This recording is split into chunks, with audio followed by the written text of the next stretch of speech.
You need to shut the fuck up. Hey, motherfuckers. This is Minx. Suck my balls. WTF Nation Radio. WTF Nation Radio. Hi, Lieutenant. How are you doing? Aw, did you find your land nav point, Lieutenant? Good job, Lieutenant. You get a Expert Action Badge. put on your uniform right, Expert Action Badge. show up to work on time, Expert Action Badge. qualify on your weapon, Expert Action Badge. Badge of Action. find your guide on. Expert Action Badge. That's right, just doing your normal warrior task and drills, you get a Expert Action Badge. Each item sold separately. Batteries not included. Objects in mirror are closer than they appear. If conditions persist, contact a physician. Individual results may vary. Keep out of the reach of children. Avoid prolonged exposure to direct sunlight. Keep in a cool, dark place. And Please enjoy the show. Shots. Shit in a bag, Pogue. Badge of Action. The voice of U.S. Army. WTF Moments. This is WTF Nation Radio. Action Badge. This is Randy Couture, and you're listening to WTF Nation Radio.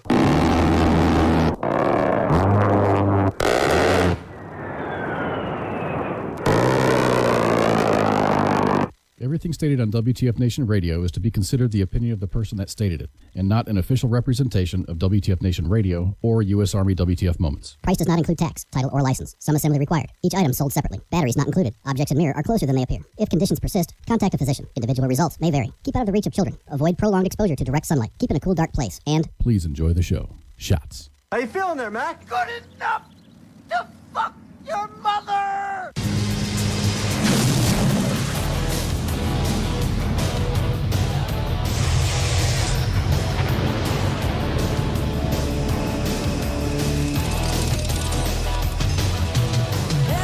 Hello, everybody. Oh, I had to make sure I wasn't muted because I do that 5 out of 10 times. Hello, welcome to Friday Night Freedom.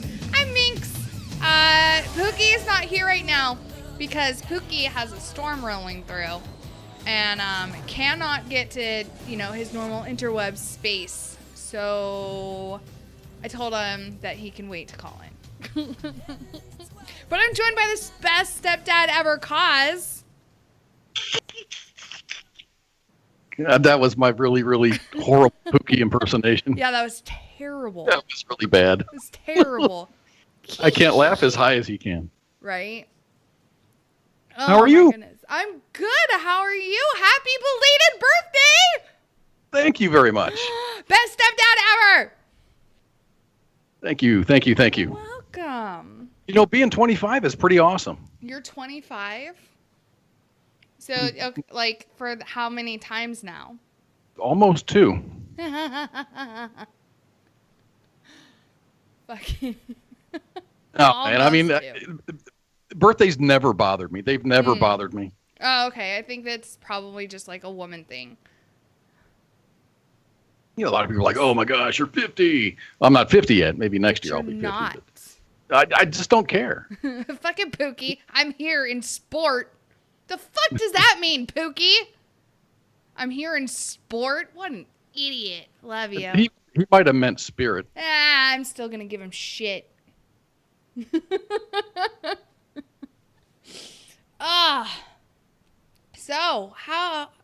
So my day started off rather interesting and entertaining today. It wasn't even 7 o'clock this morning, and the conversation at work had gone to fisting. What? Yes, you heard me correct. Fisting. Wow. Yeah, no, and it was not even 7, and the subject was already on that, and I was like, How do you broach that subject? Hey man, the game last night, yeah, it was pretty great. Hey man, what do you think about fisting? Okay, no, I'm trying to think now. How did it start? So one of my anesthesia providers and I, we were talking about, because he had injured himself. He's super big into jiu-jitsu, and he injured his elbow. So I asked him, hey, is your wife kicking your ass again? Do you feel safe at home? Domestic violence goes both ways. Men can be abused. That was very caring of you. Yeah. Well, he's come to work with black eyes before. And I'm like, I see you burnt the roast. Oh, shit. You know, like, just domestic violence is a serious subject, though, you guys. It's not to be joked about. If he has two black eyes, you say, oh, well, I guess she had to tell you twice. Right? Yeah, no, that's exactly it. That's what he normally responds with. He's like, at least you didn't have to tell me twice. But okay, so exactly, Pookie, fisting. All right, so we were talking about, you know, like he injured his elbow, and I was like, you know, is Michelle mad at you? And he was like, no, she's not. And I'm like, all right, well, that's good. And then I don't know how we got on the subject of fisting. We were talking about like sex and how when he was younger, like in his like 20s, he was dating this total MILF. Like apparently she was in her 40s, and I was like, oh, get it, girl. Like, good job to you. And he was saying how she was a freak and how like she apparently like she was kind of into anal or whatever, but fisting was apparently her thing. And I was like, really? Like, how did you find this out? Did you just go for it, or like what happened here? And he's like, well, you know, you start off with 2 fingers and like, all right, well, she likes that. And then apparently he went to 3, and he was like, oh, all right, she's digging this. And, you know, 3 is just a pinky away from 4, right? And then you've got your thumb, like, doing its thing. So, you know, this little doodad number. And then... Your video just caught up. And so, right? But then, so 4 fingers is just a thumb away from just, you know, going right for it. And, so yeah, so that's how we got on the subject of fisting, and how he was like, and then he was like, you know, the vagina is just an amazing organ. He's like, you know, because I could be doing that, and then like, you know, right away it would clamp down around my dick, and I'm like, oh, is that so? Like, I'm learning so much about you right now. I think another question, and this is just the gears in my mind going around. Mm-hmm. What exactly is off limits? It appears as though there's nothing off limits as far as conversation pieces. No, there's not. Okay, well, especially like with me, like I don't fucking care. Like, because normally this sort of conversation happens on Mondays, and like that's normal for me, because that's just how my doc is that I work with on Mondays. Like we literally have gotten on the subject of anal sex at like, you know, 7:30. And I'm like, all right, well, this is how it's going to be today. Okay. And so, you know, I think being in the Army for like 10 years and being around dudes the whole time and growing up with older brothers, like it's just whatever. But yeah, so today it was fisting. And so we were talking about how, like, you know, it's better to do vaginal fisting because, you know, like, at least then, like, the vagina is designed, like, its whole purpose is to expand and then contract back down, right? So it expands during, like, childbirth because, you know, you've got to get this fucking watermelon out. And, you know, so, and then, but then, you know, it clamps, it shrinks back up. That's the purpose of the vagina, right? And so then we were talking about, you know, how you can't really do this, like, anally, right? Because the sphincter, like your anal sphincter, can only, like, recover so much. So if you stretch it out, like, if you stretch it out enough, like, you can't get it back down, right? It's just not going to happen. No amount of Kegels is going to shrink your asshole back up. So your farts will sound more like a... Right? But then we got on the subject of like, so do you wear like a butt plug constantly then, or like a diaper? Because like once that hole opens up, like especially if you've eaten Taco Bell or like bad sushi or something, you know, and things are just running out. Like if you have a gaping asshole, like there's no stopping it. Like you can't like clench your butt cheeks together and be like, oh, gotta run to the bathroom, hold on. Like it's flowing out, right? So that's what this is my time. This is what we were talking about at work today. So I mean, butt plugs, I'm guessing, come in sizes, and when you run out of sizes, you use a lamp? I don't know. Like, that's just it. And at the same time, I don't want to find out. Like, no, thank you. That's a hard no, hard pass for me. Like, I am not Stormy Daniels. Do not come at me with your fist around anything around, like, with me. No. Just, it's not going to happen. But yeah, and then we got on the subject of, like, dildo sizes and everything, and yeah, it was... And then I was like, oh, okay, we got to start with, like, cases, because then, my first patient rolled back, and my patients today were 4 years old, 3 years old, and 5 years old. Oh, gee. And we can't talk about that stuff around them. Right here, I'm looking. I Googled it. Uh-huh. They have butt plugs that are 5.5 inches long and 2.25 inches in diameter. Is that the biggest? That's the biggest that they sell. Wait, what? That's the biggest that they sell. That's the biggest? Oh, they're going to need like a horse dildo then, especially if they're getting fisted up their butt. Ugh. Because, because most of the time it's going to be the chicks getting fisted, right? We've all seen those instructional videos. Sometimes out of morbid curiosity, because you're like, how does this work? And then you're like, oh, all right, that's how it works. And never going to have to see this again because that was disgusting. And then, you know what? I get it. Some people are into that sort of shit. Whatever. I'm not here to judge you. You do you, boo-boo. But again, that's a hard no for me. But, especially the chicks, because sometimes, it's a double fisting, right? Which... no. Just no. No. Mm-mm. But so do those chicks or dudes, right? Whatever. Honestly, are they running around wearing Depends when they're 27, 30 years old because their asshole is just gaping open? I have questions. And until this moment, I never wondered about it. I don't know. Right? I do.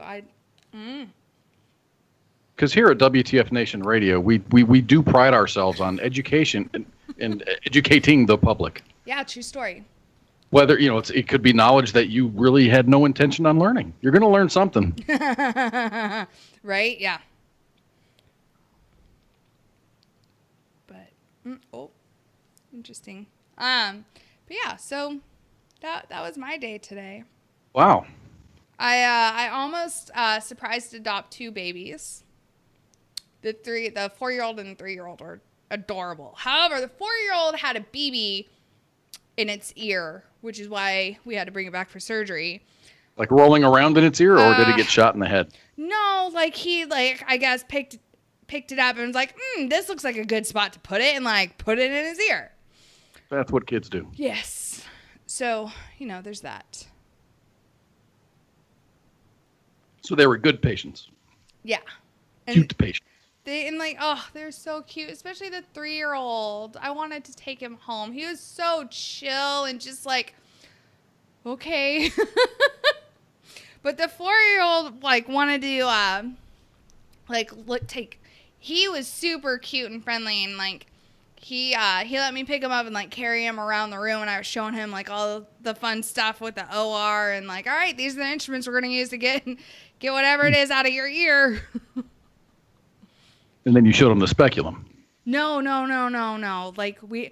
Okay, so there is an ear speculum, but it's not the same as a vaginal speculum. It's different. 1, it's smaller. And then 2, it looks nothing alike. I guess you have to make it attractive. You have to make it fit into the ear canal, Oh, that too. Freaking Ellis. Everyone is dumb at 4 years old. But, there's people that are dumb at 49. Right? This is true. This is very true. But yeah, so that was my day today. How was your day? My day was great. I just logged into our mixer Mixer chat, and hello everybody over there in Mixer. Oh, and hello. Delta X dude came in and he says, "This is what I want to watch." Oh, good. I think. I don't know if that's sarcasm or not, but hey, welcome. No, my day was good, man. My entire week has been awesome. I bought a house finally. I made an offer on a house and they accepted it. And, oh, that's awesome. So when is the housewarming party happening? Oh, well, my closing date is in the beginning of June. Okay. And I've got some rehab work to do on it because, carpet needs to be replaced. Okay. Appliances need to be replaced and things need to happen. Paint. So probably sometime in the July time frame is when I'm actually going to move in. So after that. Okay. I was going to say, or do you have the housewarming party before all the repairs get done? So I get completely shunned by the neighborhood. Yes. There was a party in a house that didn't have any furniture. Plenty of floor space, though. Police will be called. Yes. Oh, my God, yes. They have a party at the trap house. No, it's cool, man. It's not a palatial mansion. It's small. It's good enough for me. Mm-hmm. When my daughter moves to town, there'll be a space for her, and there'll be a space for me to broadcast, and that's all I want. And a place to eat and a park to park my car. Nice. Oh, it's so exciting! I can't wait to come visit. You guys are all welcome. I was gonna say you are only up the road, and I kind of feel bad that I've been here for 2 years and I have yet to come visit you. But we've seen each other. We met in Phoenix. We met at War Horses for Veterans up in Kansas City. That's true. Right? Phoenix. That's where you got that's where you got your nickname. What, the best stepdad ever? Yeah. That's right. Because Kaz is the best stepdad ever. Like, he's the cool stepdad who'll let you drink behind your mom's back. That's True. Kaz. I'm a walking, talking, no judgment zone. Right. Kira, what's the topic for tonight? Well, Kira, you just missed my whole conversation about fisting and why you should do vaginal fisting over anal fisting because, your anal sphincter can only retract down so much if you stretch it out. Yeah. So enjoy that. If you really want to listen to it, you can go to WTFNationRadio.com and download the podcast. Yeah, which won't be up for a few hours. So there's that. Oh, yeah, seriously, Joe. The place of radioactive eggs. Yeah, legit. That story's coming up more and more. Some people haven't heard it yet. Yeah. I didn't think they were that bad. I like eggs. I'll eat eggs of any kind. Dude, I'm telling you they were green. I believe you believe that at that time. Fucking weed's a hell of a drug, man. Ugh. Anywho. Yeah, I don't know. Sorry. What are you doing this weekend? Let me see. Continuing to pack and packing and arranging, getting ready to throw a bunch of stuff away. No. Picking up my daughter from the airport on Sunday. That's so exciting. I'm so happy for you. It's been almost a year since I've seen him. I drove to Montana. We spent a very long weekend together. Yeah. And then I came back and, I haven't seen him since last July. Mid-July last year. She'll be living here. She's going to nanny for my sister-in-law, my ex-sister-in-law. Mm-hmm. And then she's going to fly back to Montana in August and then drive back with her car. Oh, good. Good. I'm glad. Continue the college education. Yeah. I got to get her residency paperwork legitimized. Right. That whole thing. Yeah, because seriously, she's not like a foreigner or anything, but she's been living in a different state for a long time. She's gone through most of her college education up there, so it's not like she can say, "Oh, I've been there the whole time." Yeah. So we have to create a paper trail that has her here in Texas, so she can get the when it comes time for her master's degree, she can get her in-state tuition as opposed to out-of-state.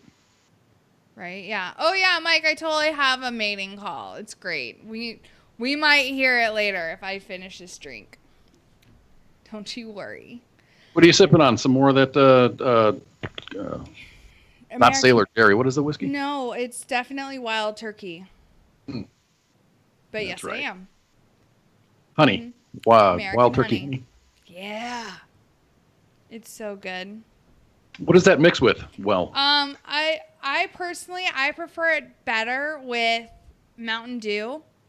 But I didn't have any, and I hate going to the store. So we had Coke, and it's all right.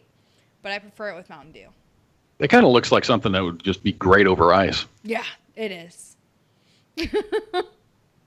But I like to, continuously drink while I broadcast. And just having it neat is probably not a good idea. I would be like schmammered by the second hour.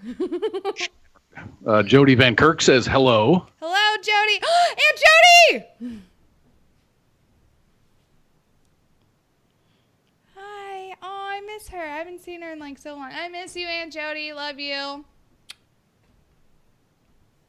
Friends from the past? Who? Jody? No, she's my aunt. Oh, she's your aunt. Yeah. Oh, I thought it was like a pet name for a friend of yours. Nope. Hi, Aunt Jody. Didn't mean to doubt your stature in Minx's life. Yeah, no, it's been a hot minute since I've seen her. Oh, okay. So speaking of like medical stuff, since we were kind of on the topic about that earlier. Mm-hmm. Now I don't know how true this story is, but good God, like it would not surprise me. Because working in the medical field, you really come in contact with like just some dumb people. Yes. Yeah. So then there's this article with the headline of father of 23 kids only had sex at night because he thought sperm was sleeping. Well, right. They've got to get their rest, and that's when they sleep, and they don't swim. Right? So this dude named Jonathan Brown, who's 28 years old, and somehow the father of 23 fucking kids at 28. So I don't know how legit this article is, but at the same time, it would not surprise me. There's no way. Like, he would have had to, get a bunch of women pregnant at the same time. I wonder how many baby mamas there's involved there. Apparently he's married, I wonder if there's been multiples though. Like twins, triplets. Pair. Yeah. Anyways, so this dude is the father of all these fucking kids because according to him, and I'm quoting this, right? I'm reading verbatim. Sperm is sleeping at night. He claims that during his sexual life, he only had unprotected sex at night because he learned in his sex ed class that sperm sleeps at night. What sex ed class is teaching this? I've never even heard of that. Right? And then he goes and says, I went to public school. Don't blame me. I went to public school. So did I. And they definitely never taught that. So yeah. So anyway, this dude's wife, Anna, says that she thought it was ridiculous at first, but Brown convinced her. I was never fully convinced that it was true, but I believed in my man, she said. After they had 10 kids, so they probably started at 13? She started to feel suspicious. Oh, yeah. That would make me suspicious. Right? After the 10th one, that's when you start getting motherfucking suspicious. Kids. She's like, I don't know about this. Like, I think you would kind of suspect something, I don't know, after the second one, possibly the first, and be like, hey, I thought you said they were sleeping. But she she proposed to have sex a little later because it appeared the sperm was still awake at the time they had it. We started having sex at 3 a.m., but his sperm was still awake. I even tried having sex with him while he was sleeping. Because maybe the sperm sleeps when he sleeps. But it didn't work either. And we've had all these kids.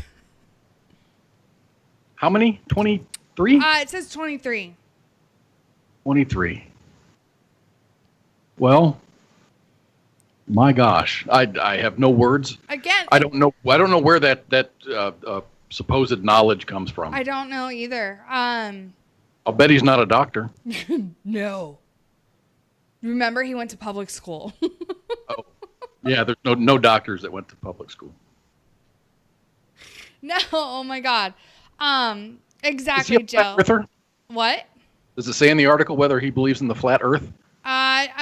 Dude, he probably does. Oh, he probably does. Really hope that story's not true. God, it honestly, it would not surprise me though. Like I'm telling you, people are fucking dumb. Like, you know, why would someone stick a stick of hot glue, like, you know, the actual stick of that? Why would someone stick that up their pee hole? Because people are fucking dumb. I don't know what to tell you. Like a glue stick. Yes. Like a hot glue stick. Yes. Hmm. Yeah, and that was and the dude, it was a dude, and he came to the hospital 24, 48 hours after he stuck it up there and realized, oh shit, I can't get it out. Dude. And then we also had some guy come in who welded on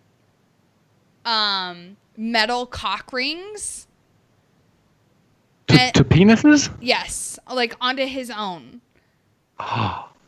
And like and when I say rings, I mean there's like 7 of them. And then he is the true Lord of the Rings. But then great birth control method, shoving glue up there, guaranteed.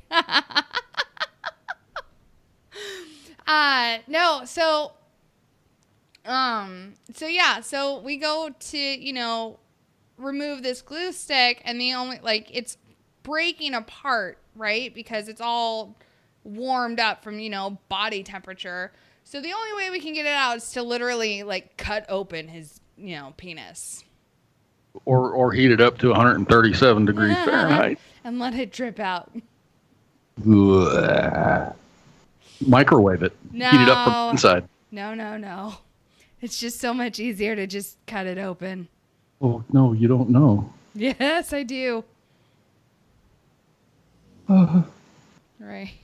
Split that bitch and dig it out. That's exactly what happened.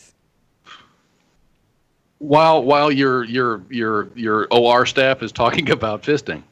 Yeah.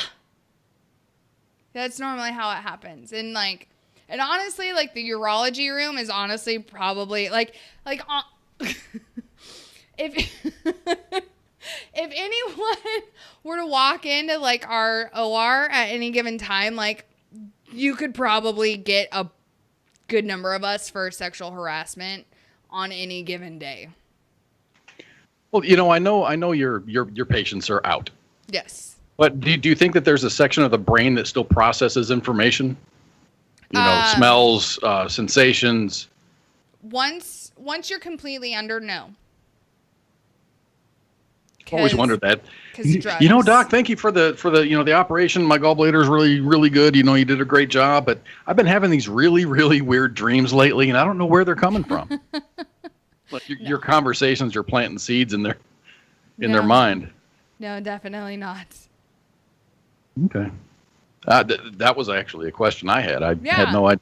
No, I mean, every so often, sometimes, It's mostly during like spine cases where the patient's on their stomach and anesthesia can't like actually see their face. Where you get the reports of the patient saying, you know, I was paralyzed, so I couldn't, you know, move or anything, but I was awake and I could hear what you guys were saying. I could like hear the drill against my bone. And like at those times you're like, oh shit. And so then you're like, ugh, damn it. Here, have 2 fentanyl. Yeah, you'll be all right. Sorry. So sometimes patients do come in with, you know, a bit of PTSD from prior surgeries not going well. I can understand that.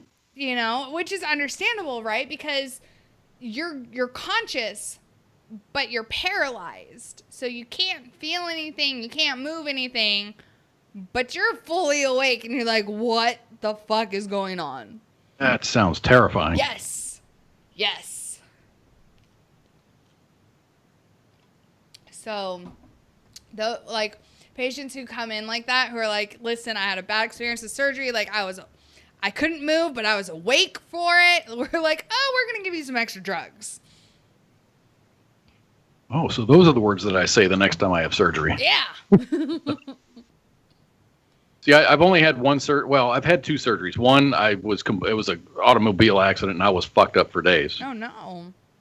When I was a kid, I was shot in the hand with a pellet gun, but it wasn't just a regular. It was a regular pellet gun, but in order to kill these crows, the guy behind me, whose name is John Tusberg, packed the barrel full of BBs. There must have been 5 or 7 BBs and a couple of pellets out there, and we're riding a tandem bike and we're just shooting crows. So I'm driving, he's shooting. So I go to point with my left hand, John, look, and he was already aiming and pulled the trigger. So all those pellets and BBs, most of them which went into my hand. And I hid it from my dad and my mom because they'd kicked my ass, but it ended up getting infected. Ooh. So that Christmas is when I had the X-rays done, and the doc's like, hey, he's got like BBs and pellets in his hand, and my dad says, okay, guess what your Christmas gift is this year? Day surgery. So I did the day surgery thing, and they injected. They gave me an IV, and then they knocked me out with something in there. And the next thing I know is they're putting my arm in something or other that they inflated with air, and it cuts off the blood circulation where the bicep is. And then I woke up in the recovery room with a nurse telling me to be quiet. And I woke myself up singing like Deep Purple songs, and I was singing in the recovery room. That's amazing. So whatever they gave me was really awesome. And apparently at that time in my childhood, I was probably 15 or 16 at that time. I liked Deep Purple. Interesting. Fun fact, most teenagers wake up swinging. Like fighting swinging? Yes. And like, wow. So, like, yeah, combative. That's toxic masculinity for you. Right. Well, yeah. Oh, okay. So speaking of dumbasses, yeah. So apparently there's a chick in Australia who is a sexual consent expert. And she has blue hair. I saw her picture. Oh my gosh. No, it's pink. It is pink. She's got that dykey haircut. Can I say dykey? Whatever. I'm bi. Sue me. She's got that dykey haircut. And it's pink. And it's like, okay, we get it. You're a carpet muncher and a feminist. We get it. It's okay. Hold on. Side note. Why is it? I have a question. Why is it that the go-to haircut for modern day feminists is to shave off your hair to look like a dude? I thought they hated dudes. Right? Like me too. So you would suspect, or you would, think that in order to combat that, they would try to look as feminine as possible. But they don't. That's an excellent point, though. But they don't. I know. I had a motor sergeant when I was at Fort Campbell, female E6, E7. She chewed tobacco and just was as hard as any of the dudes, man. Like, but seriously, why is that like go-to move number one for all these hardcore feminists when they come out of the feminist closet? First thing they do, they fucking shave their goddamn head. Why? And then they like grow out their armpit hair. Like, ew, what? Like, honestly, like, why? That's disgusting. We have razors for a reason. We're not French for a reason. Like, shave that shit. Ugh. Like, just gross. Unhygienic. I don't want to get too far off the subject, but I mean, they have, I've seen stories, and these are like in the UK, but it's like a female who wants to be a male marries a male who wanted to be a female. Yeah. They copulated, and then the actual biological female, who is a dude now, had a baby. Right. I don't know. Just fucking, it's weird. But anyway, so appearing on Australian television Tuesday, sexuality expert Deanne Carson raised eyebrows across the planet with a bizarre claim.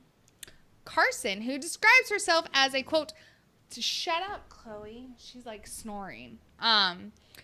Who describes herself as a, quote, leading Australian sexuality educator, researcher, speaker, author, and ultimate keeper of a straight face when dispelling children's misconceptions about their bodies and baby making. Like, that's what she calls herself. Told ABC that parents should ask their baby's consent before changing their diapers. Hello,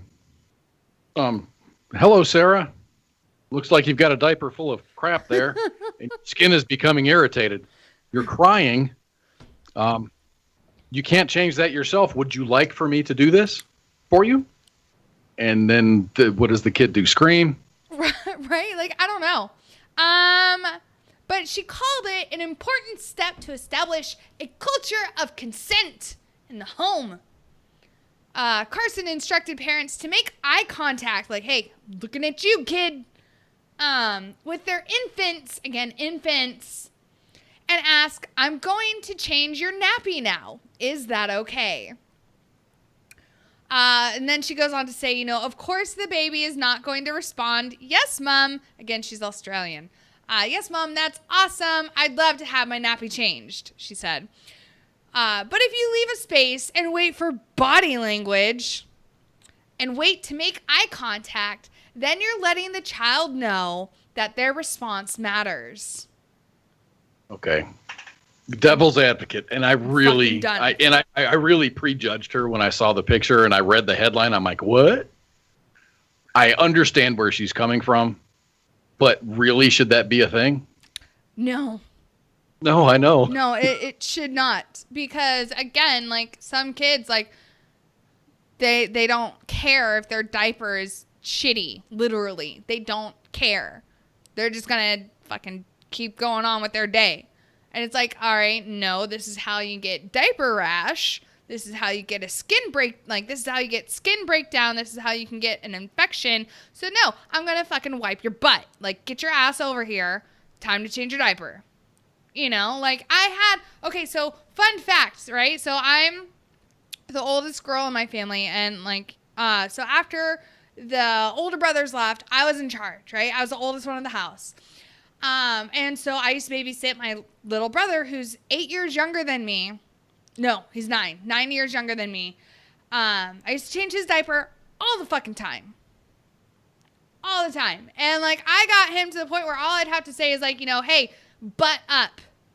And like, he would pull his own legs back and like lift his butt up so I could get a new diaper under him. And like, he was like, yes, this is awesome. Clean butt. Right? Like, I wasn't like, hey, dude, I'm going to change your diaper now. Is that okay with you? Because it fucking needed to happen. It's not like I was sitting there, like, playing with him. 1, gross. And like, 2, that's something a predator would do. And anyone who does that needs to be fucking shot. But whatever, I digress. Back to the article. She says, at the top of the segment, Carson identified herself as working with children from 3 years old on issues surrounding consent. She added that parents ought to introduce issues of consent as early as birth. I really get where she's coming from, only because I started educating my kids from birth.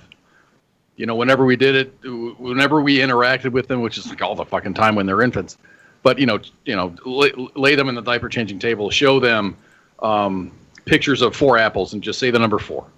And then, just things, stars. There's 100 stars on this page. So when you show this page to the kid, you have 100. And this just builds on for months and months and months and months. And it's supposed to instill, just put seeds in their brain. So when it's later accessed, there's information already there. It's called the Shishido method. Interesting. It's really actually, it's pretty amazing. So I understand where she's coming from as far as the getting the consent thing. Not that she's asking for consent. It's just putting that seed in the kid's brain for consent, for things. I mean, I guess. So social media users and conservative pundits were quick to slap down the, quote, leftist lunacy, as many called it. Former Senate candidate for the right-wing Australian Liberty Party, Kira Lee Smith, wrote on Facebook, quote, this goes way beyond lunacy. This is neglect and child abuse. Many children never want you to change their nappy. Asking them for consent is a serious indication of severe mental problems. Nappies must be changed to prevent serious skin damage and pain for the child. True. What is worse is the fact that ABC actually spent our tax dollars on this moronic opinion. But she didn't ask it expecting a response. Because she, in her own words, she said, she didn't expect a yes or a no. She said, but to look for body language from the child. She look for body language? Yes. Here. Here. Yes, here. I'll reread it for you. She said, if you leave a space and wait for body language and wait for them to make eye contact, then you're letting the child know that their response matters. So you have to wait for the kid to fucking respond to you with, like, positive body language, allegedly, when they're an infant. And I'm out. Now she's nuts. Cartman!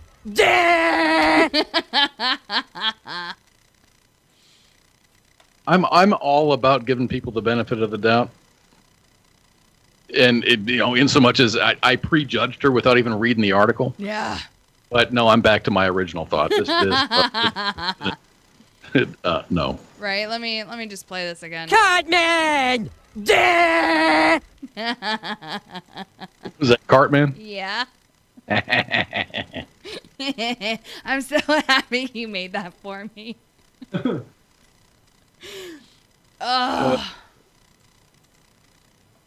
yeah, it's like it's a 30-minute cartoon, and there's just that 1 second that I had to capture. It was amazing. Cartman, That's how it is, though, dealing with some of these people. I swear to God, like, feminists are ruining everything. I have no defense for them. It's just they come up with the most insane, this male masculinity thing that's going on at the University of Texas at Austin. Oh, my God. The training seminars to teach men how to be men the way that the females want the men to be men. Right?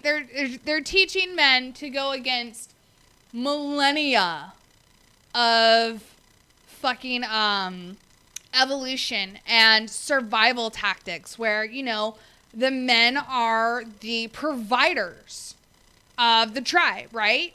They go out, they protect, they are supposed to protect the women. They're supposed to provide, like, meat, right, for the whole tribe. They're supposed to, provide kids and then like leave all the emotional shit for the women. We're really good at it. We don't need men to fucking take that away from us. Like, I don't, like, if a guy's in touch with, like, his emotional side, cool. I guess that's a plus. But if you're more emotional than me, I'm just gonna go date a fucking woman. Like,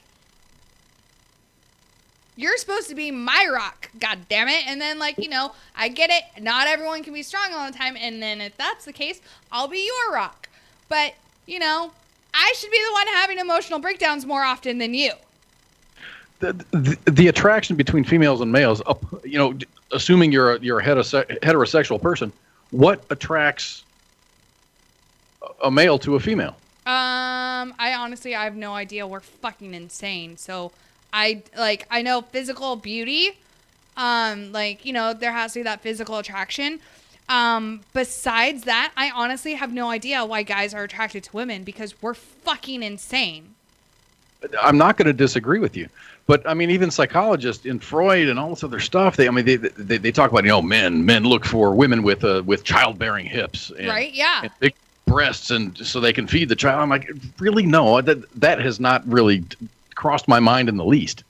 I'm like, are you batshit crazy? Okay, to what degree? Because it's always yes. It's always yes. There's are you smart? Can you think on your own? Can you go shopping and not buy the entire fucking universe? Can you maybe can you plan a meal, dude? Are you capable of caring for a child? Yes, I can do that one. Oh, I know you can. Right? I keep trying to get Ice to let me babysit for him. Well, you know, there's an underlying. There's like an asterisk, and then you look what the asterisk means, and that means surprise adoption for a limited amount of time to be determined at a later date. Yes. No. See, yes. Where's Ice? I hope Ice is listening right now, because everything that Kaz just said. Yes. But no, Pooh can't blame the high amount of soy in industrial nations' diets. But no, like, you know, and then I think honestly it does. It goes back to like the most basic animalistic human qualities of us. Does that make sense? I met my ex-wife. I've been married once. I got divorced. But I saw her. I'm like, okay, she's pretty. Mm-hmm. And there was really not much more thought after that. We spent a lot of time together. We didn't hate each other. We spent a lot of really good time together. We did stuff. We went to, drove up here, went to Six Flags. I flew to Montana, met her parents, and everything was great. I not once thought about her childbearing hips. I didn't. That didn't even cross my mind. No, I would like to see some real research on. But see, the first thing that caught your eye though was physical attraction. Yeah, it's definitely physical. Right. So and I think it has to do with like evolutionary, in like evolutionism, and I don't even know if that's a word. Whatever, I'm going with it. But it's attracting a mate, right? So physical appearance has to be one of the top things, because if you're not attractive, you're not gonna attract anybody. It's funny how that fucking works, right? And I'm probably, making bitches scream left and right, like, it's not true. Love me for who I am. No. Like, yeah, personality is a big part of it, but that's after you actually meet someone. You're not going to go up to someone who you're not finding attractive to be like, hey, I want to get to know you better and see if there's any sort of chemistry or like any sort of reaction between us, if you don't find them attractive. But now it seems like and this is the old guy in me coming out, just going, is this a hookup society? Yes, it kind of is. I mean, there's apps, right, swipe left, swipe right, where it's just a thing. Yes. Get together, hook up, maybe have some coffee, and then you never talk to each other again. Right? Everyone's out there just to have sex. But then when it comes for female to male, obviously there's that, attractiveness that we go for. But then it also comes down to, are you going to be a good provider? in that, you know, and then that brings in, you know, like, how intelligent are you? How resourceful are you? What else? Like, you know, it would kind of seem to me that a woman would want something, who would want a man who would protect her, not like in physical protection, but someone who's going to stand up for themselves. yeah. You go to buy a car. I want to buy this car, and $12,000 is the only is the maximum amount I'm going to pay for it. I'm going to pay $12,000 for this car. But then he gets talked into, you know, but we can we'll wash it for you, and you know, that's going to cost you an extra $1,000, and the delivery fee, and you know, someone who doesn't stand up to a negotiation. Yeah. So you want someone who's going to protect you and stand up for you, right? Yeah. You don't want. I didn't mean to reduce that to a buying a car thing, but someone who's going to stand up for themselves in any situation. I completely understand what you're saying, though, and it's true. Like, we want someone who's got a fucking backbone, right? Who, if we're under threat, you're gonna fucking buck up and you're gonna protect us, or like me, or fucking whatever, right? You're gonna fucking stand your ground. You're not gonna be a pushover, because that's not attractive. But you know, and it's, what was I gonna say? We don't want a demasculinized, or I should say, I don't want, like, obviously I can't speak for every female out there, but I don't want a demasculinized dude. Because, again, at that point in time, I might as well just be with a chick. Or with anybody, I mean. Right? Like, just putting that out there. Like, if I'm going to be with a guy, he needs to be a guy. I work around with a bunch of millennial aged. These are low 20s to maybe upper 20s, that range. Mm-hmm. And I look at them and I have to listen to their conversations. Oh, I'm sorry. And then I hear them say, "Well, my wife."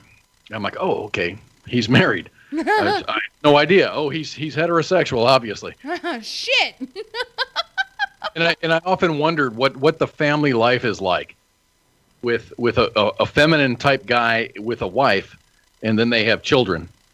Dude, I don't know. It is really, I am uneducated. I have no idea what kind of life that is, what their day-to-day conversations are, what is important to them, but physically, politically. I don't know. I can't tell you because I don't know. And I agree with Jason. Like, you know, the traditional male role has been under assault for a long time. And I completely agree. And I fucking blame third wave feminism for that. Because they're nothing but fucking man-hating bitches who are trying to take away the very essence of what it means for a guy to be a man. And they're almost criminalizing it. And I mean, what does it mean to be a man? To me? I mean, yeah. I mean, you go hunting, you go fishing. I mean, I guess gay dudes go hunting and fishing, maybe. Don't know. I'm not a gay dude. I mean, gay dudes can be men. Like, there's definitely, like, you know, masculine gay dudes out there.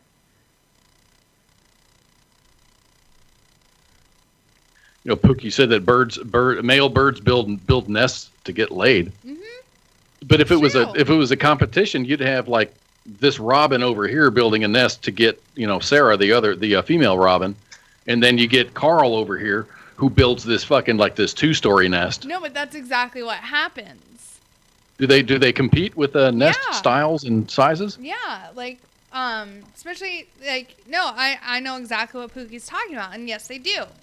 And the bird that builds the sturdiest nest and like the best looking one, he's going to get more mates than a male who doesn't. And then that male's genes are going to get passed on. And that's the whole concept of, you know, males competing. It's seeing who is going to be good enough to pass on their genes, which is why when you see, you know, male deer fight, And like, you know, when females are in heat and season or whatnot, that's when the guys fight to battle out, okay, whose genes are going to get passed on. I see videos of deer fighting, and then the one just kind of bows out. And I'm like, no, motherfucker, you got this. But he doesn't, because he lost. He gives up. Not necessarily, because he realizes that the other one's stronger. And therefore, those genes are going to win. But just because you're stronger doesn't mean you win. In the animal kingdom, it does. No. It does, though. It's like, oh, no, you're down. No, I'm going to get you. I wish you could see my video, because I'm actually doing a deer fight with my hands. But then it's like, you know, okay, yeah, I give up. Yeah. So the big deer walks away, and then the little deer comes out and just goes, rah! And then fucking just gives this death blow to the bigger deer and say, you motherfucker, he's mine now. That's not how it happens, though, especially with deer, because you're not going to have like a 4-point buck come up to a 12-point and be like, I'm going to fucking show you something, old man, because that 12 point is going to be like, all right, listen here, child. They're not tricksters like us humans are. Ugh. If they only had the internet. If only. They could Google like Krav Maga. And all those crazy fucking self-defense videos. And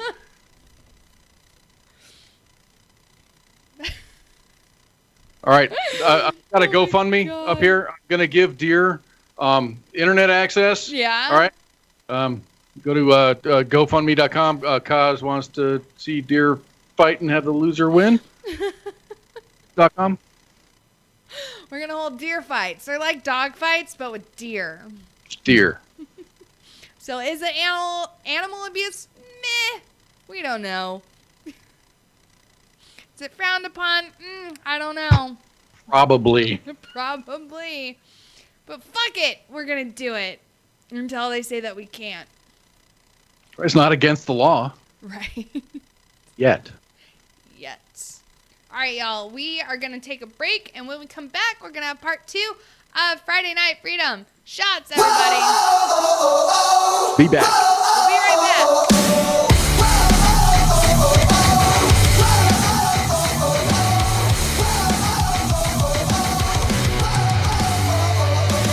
It's Friday night and I'm feeling low, and you're the reason that I do so. I'll keep on drinking till I comatose, or I pass out on the floor. You got me staring out the window, 8 hours late and you're a no-show. Where I'm from, that's called a no-go. I guess I should have known. I'm sleeping with one eye open, hoping to make it whole. Oh, you're always on my mind, but right here, right now, I'm better without you. Oh, now this voice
Broadcasting live from the basement of the Pentagon. This is WTF Nation Radio.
Everything stated on WTF Nation Radio is to be considered the opinion of the person that stated it, and not an official representation of WTF Nation Radio or U.S. Army WTF Moments. Price does not include tax, title, or license. Some assembly required. Each item sold separately. Batteries not included. Objects in mirror are closer than they appear. If conditions persist, contact a physician. Individual results may vary. Keep out of the reach of children. Avoid prolonged exposure to direct sunlight. Keep in a cool, dark place. And please enjoy the show. Shots.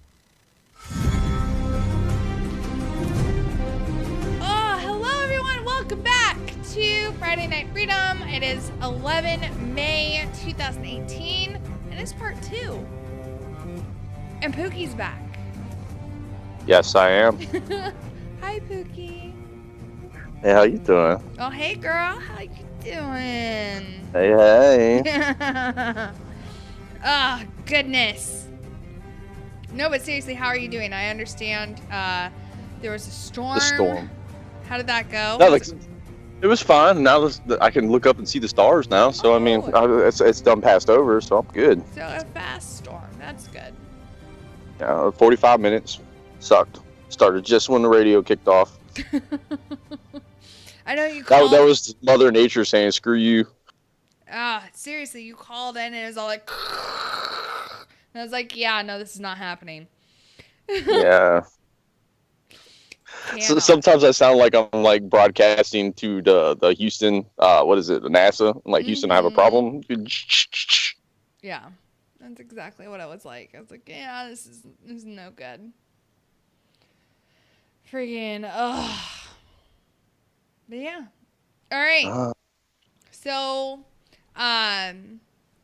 Pookie, what is your stance on gun laws? Or like gun control? I think everyone should be able to carry. Even like 2-year-old kids, maybe. I don't know. I mean, that's a little extreme, but that's how extreme I go with it. So it's safe to say that you are against gun control. Yes, gun control is what we call your trigger finger, and that's gun control, and proper muzzle orientation. That's gun control. Right. That's my safety selector, is my trigger finger. Well, apparently, that Australia is pretty much like a gun-free country, right? Well, yeah. Everyone wants to base gun control on Australia, right? Yeah. Yes. Yeah. So Australia actually just had a mass shooting. It wouldn't be the first one in a while, but I mean, It's how many people died? 7. That would probably be the worst they've had since 1996, I think, right? Yeah, in over 20 years they haven't had a mass shooting. No. They've had mass shootings. Actually, if you go on Wikipedia and look up Australia massacres, you can look up a whole bunch of mass shootings they've had since 1996. Yeah, so this article is claiming that this is the first mass shooting in over 20 years. It says the first or the worst in over 20 years? Oh, that's just blatant lie. I'm just saying, this is what the article says. I'm just, reading. Okay. So apparently it's the bodies of 4 children and 3 adults were discovered in what may be the first mass shooting in Australia, or mass shooting Australia has experienced in over 20 years. Police responded to a property at approximately 05 local time on Friday and encountered a gruesome scene, which is being described by local law enforcement as a horrific tragedy. Western Australia Police Commissioner Chris Dawson stated that the incident occurred in a rural property in Osmington. I hope I said that right. An area near the Margaret River. The bodies of 2 adults were found outside the home, and an additional 5 bodies were discovered inside. 2 firearms were also located at the scene. $20 says it was an AR-15. Because, I doubt it. It's probably a shotgun or a bolt-action rifle or something like that. Dude, I was being super sarcastic, and you were not picking up at all. Yeah. It was the evil AR, AK-15, 16, or whatever they call it nowadays. Yeah, see, there we go. Yeah, because those weapons cannot be trusted, allegedly. So, quote, it appears the gunshot wounds are there, said Dawson, but I don't want to go further than that as 2 firearms have been located. Fucking Australia is weird, man. Like, just fucking come out and say, yeah, no, they got shot. Like, I don't fucking know what to tell you. He also stated that, quote, a male person connected with the home had contacted police shortly before they arrived. Police sources have also confirmed that the deaths are being treated as a murder-suicide. Quote, this devastating tragedy will no doubt have a lasting impact on the families concerned, the whole community, and in particular, the local communities in our Southwest, said Dawson during a press conference. He also asserted that, quote, wider public safety issues were not present at this point in time. This is a horrific tragedy for any person involved, and clearly officers and other first responders attending these sorts of scenes, they find it tragic. We will get on with our job, but regrettably, these tragedies take their toll on everyone. There's a priority to these investigations, so we'll immediately concentrate on the actual scene itself, and as matters are further investigated, naturally, we would be asking for anyone that does know anything about this matter to contact the police. So, according to this website, Australia has not had a mass shooting since 1996, when Martin Bryant went into a cafe, had lunch, and then pulled out a semi-automatic rifle out of his bag and began firing. By the time Bryant was apprehended, 35 people had been killed, and an additional 23 were wounded. The incident led up to the National Firearms Agreement, legislation that banned automatic and semi-automatic rifles and pump-action shotguns. A large-scale buyback program was launched, and according to NBC News, over 600,000 guns were turned in to authorities during that time. Dude, fuck that. You know what's interesting, though, is I've read the numbers. I think only like 20% of people turn in firearms. Yeah. So, I mean, you do the math on that. I mean, but all right. Australia's gun laws are really doing a good job. You know, they're really protecting people. Such good job. Such effective.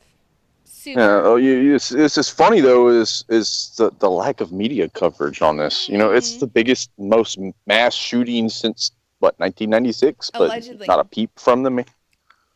But because it was a murder-suicide and it was probably not a semi-automatic rifle that was discovered at the scene, it goes against the narrative. So, and obviously you can't have a mass shooting in a country that has banned weapons. Hello? It's really hard to do that when there's a law. You know, oh my God, I'm not even get into it. There's a law against underage drinking, but I mean, pretty sure all of us have, at one point in time partaked in alcohol underneath the age by the law. So a funny story. I did not. I was such a good kid in high school. No, for real. I didn't drink. I didn't do drugs. I didn't smoke. I didn't have sex. The furthest I ever went with a guy when I was in high school was making out. That was it. I was such a good kid. And then I joined the Army and it all went to shit. And I'm like, this is what I'm missing out on. Yeah, that'll tend to happen. Yeah. Okay, so speaking of super strict gun laws and gun-free zones, there was a shooting at a California high school today. Oh, I didn't hear about that one. Hold on, let's hear about it. So a suspect was in custody Friday after a shooting was reported earlier in the day at Highland High School in Palmdale, California, the LA Sheriff's Office told Fox News. The Sheriff's Office tweeted a male juvenile was detained and one person was shot in the arm. The victim was said to be in stable condition and expected to make a full recovery. Well, yeah, it was your fucking arm. You'll be all right.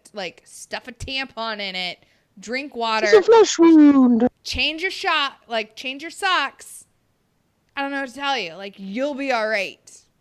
It's your fucking arm.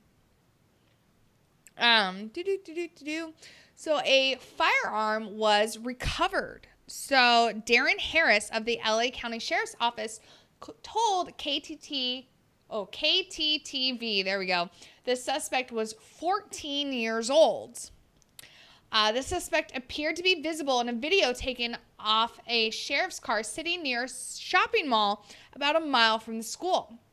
Officials said they received a call about a man with a gun on the high school campus at about 7 in the morning.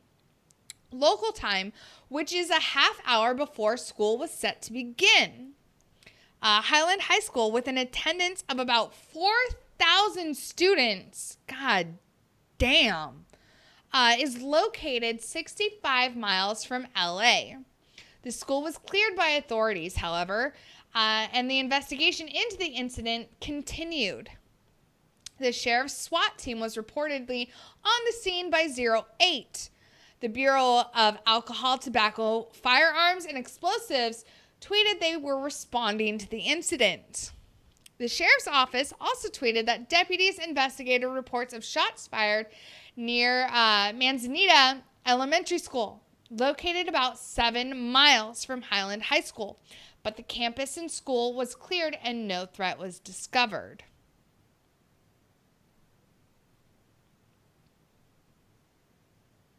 So you said a 14-year-old kid had a gun. Uh-huh. Aren't there laws against that? What? I thought there was laws against that. Right, maybe? Right, yeah, no, so a 14-year-old child was able to get their hands on a weapon in a state that has some of the most severe gun control laws outside of Chicago. And isn't schools gun-free zones? I mean, isn't that supposed to prevent guns from being there? I mean, duh. Obviously, you know, there's that little sign out there that say, hey, you can't bring your weapons in here. And obviously that is going to deter criminals because they see a sign and they're like, oh, never mind, I can't come here. Again, sarcasm. Pookie. This is sarcasm. At least it wasn't a knife. You know, UK's having a problem right now, like London especially. You know, knives, you know, they're evil. Right? Oh, who was I talking to about that? I was at work and we were talking about like gun control and like, you know, the UK and their knife problem. But I forget who I was talking to about that. It was on, was it Tuesday? Or Wednesday? No, it was yesterday. It was Thursday. We were talking about, you know, like gun control, blah, blah, blah. And I brought up the fact, I'm like, oh, the UK is having an issue, you know, with knives and people being stabbed and everything. Because, you know, if you take away people's ability to protect themselves, these kinds of things are going to happen, right? And I brought up the fact, you know, like, oh, yeah, London, because of London's mayor, who has instituted this knife ban, stabbings for some reason have gone up. It's weird. It's fucking weird how that happens. Where, you know, you disarm the honorable citizens who obey the law abiding. And who don't fucking go around, you know, just willy-nilly. I mean, like, you know what? I'm going to stab you because fuck it. Why not? Like everyone wants to, you know, the stabbing is just more personal. You know, you got to be, that's a personal level. You got to just, yeah. You know, I don't know. But yeah, I was telling people I work with that London has actually set up like these amnesty bins where the citizens for knives. Huh? Yeah, for knives. Like for knives. Yes, for knives. Amnesty bins. I'm telling you, this is a thing. They've set up these amnesty bins for citizens of London and like, you know, whatever, and the other English cities, I guess, to like come in and turn in their knives, like their pocket knives. Because, you know, again, London has a knife ban now, like on top of a gun ban. So if I'm like a cable guy, right, and I did cable work for a while, you know, I need a utility knife or electrical knife to do my job. Is that illegal for me to carry that knife around, or do I need a special permit for that shit? I don't know. You're gonna have to like ask them. Yeah, like a screwdriver. I mean, do I need a permit to have a screwdriver on me when I'm doing, construction work? I mean, maybe. I don't know.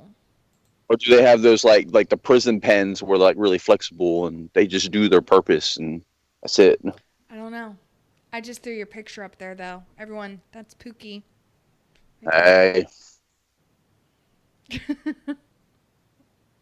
No, seriously though, I don't know.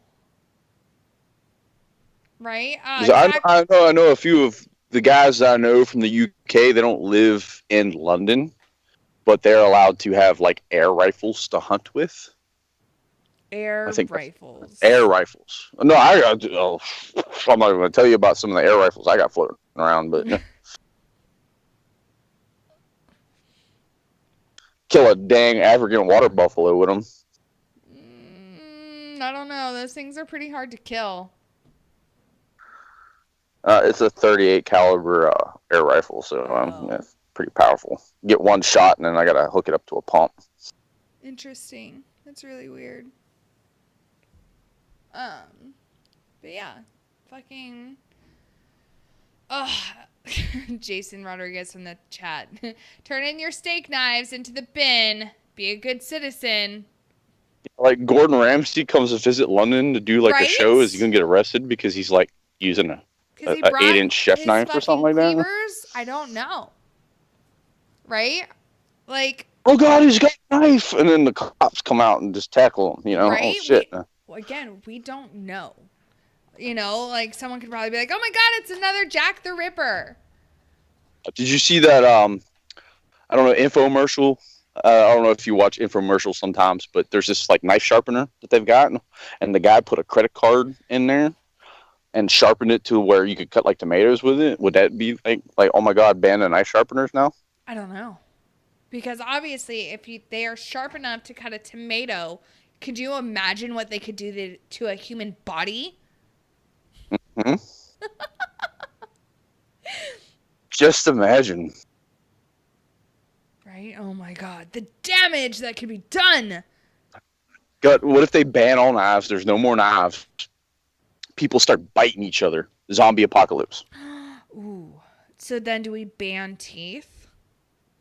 So you just got to start ripping them out. The only time you can have teeth is when you're in the home and you got to put your dentures in. Well, I mean, all right, let's fucking face facts. It's England, right? They're not known for having good teeth. They're not. So it'd be an upgrade at that point. Right? It would be. I mean, honestly, like, just fucking rip them all out and then fucking... dentures. Yeah. Holy shit. No, like, seriously, the English are not known for having good teeth. They're not. Like, one, they're not, like, they're off color. Like, and then... There's all that inbreeding during the medieval days. And then they've got, like, literally, like, all these snaggle teeth just everywhere.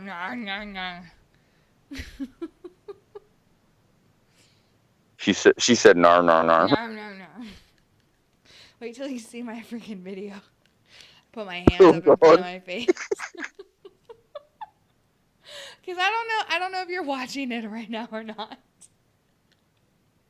No, I'm not. I'll have to come back to it. Dude, you have to. You have to see this. Oh my gosh. That's what it looks like, though. Dude, she had her hands up there and everything with the in her fingers and making a mouth. I don't know what to tell you except I'm feeling good. My drink is strong. There we go. And yeah, I was having a good day, although I did not take my afternoon nap. So I'm a little tired. You could have taken a power nap. 3 minutes would have given you the recharge that you required. No. You think that? No. I do. Some people just can't power nap. They don't have the ability to do it. They fall asleep and they sleep for 8 hours. Right. Brad, I don't know what's in the water, but if you drink tap water, that's how you get pregnant. You're welcome. Science. And cancer. And what? And cancer. And cancer. That's right. You get. Well, I mean, technically a fetus is, tumor because it's a rapidly reproducing cells. It's also a parasite. It's not I mean, I know that sounds super dark, and you guys know me. Like, I fucking love kids. I cannot wait to have kids of my own. But if you look at the definition of a parasite, no, it matches up one-on-one. And then you look at a fetus. It's the same thing. Me and my homeboy were sitting down talking the other day, and we came to the conclusion that we're just like face huggers, and we just like lay parasite inside of women, and then boom, there's babies. Though. They bust out. It's true. It's true. The first 9 months of their life, they are nothing but a fucking parasite. But they love you. But no, by definition, while they're in the womb, by definition, it's a parasite. Like if because it lives in a host's body, it takes all its nutrients from its host. But they love you. Yeah, once you birth it. It's this genetic tapeworm. Yeah, and I can't wait to have 2 of them. Maybe Nope. 3. I don't know. We'll see what happens. I'm in my 30s now, so we'll Kids never are know. awesome. Kids are awesome. They are. I told you I want a couple of them. I keep trying to surprise adopt baby Ice, but Ice keeps catching me. So I fucking haven't been successful yet. But I keep trying, right? Points for determination. My genes are too good to pass on into the gene pool, so I refuse to do it. You wear shorts, dude. You don't wear jeans. Oh, I do sometimes during the winter. When it's cold. Right? Exactly, Brad. They're cute parasites, which is why I want a couple of them. Oh my God. Oh, okay. So you know what was really fun was I had a gynae appointment today. I had to go in for the annual tune-up. Is that what you call that, a gynae? Yeah, the GYN appointment. I had, which is all She fun. said annual tune-up. I had to get the oil changed and serviced. Holy shit. 100,000 mile service. No, that's the worst part is right there asking me, hey, are you on any birth control? And I'm like, no, I'm not. And they're like, are you sexually active? And I'm like, nope. Ah, damn it. Son of a bitch. Oh, well. But I'm They like, change it every now and then. but yeah, I'm like, I don't need, they're like, do you want to be on birth control? And I'm like, I'm not having sex. So no, I don't need it. Abstinence is the best birth control. Right? I'm already on birth control. I'm not getting laid. Whatever. Oh, okay. But seriously though, me and Siren have synced up because I was a week late this month and I was kind of freaking out, but at the same time I was like, why isn't it here yet? I haven't been having sex. I can't be pregnant. So why the fuck is it? Which is probably why I was such a raging bitch all last week, because it was 2 weeks worth of PMS and I was just, this is not okay. Rough. I would not want to be around you. No one else did either. Apparently we made Brad's wife laugh. She understands. She understands having to go through that fucking tune-up. Fuck, it's great. And the worst, I guess the best worst part of it is that I work with this doctor, right? Yeah, no, I agree. Minx does need to be laid. Like, now. Well, like, not right now because I'm broadcasting, and that would get really awkward for, I think, everyone involved. But no, Yeah, like... You're the mating call.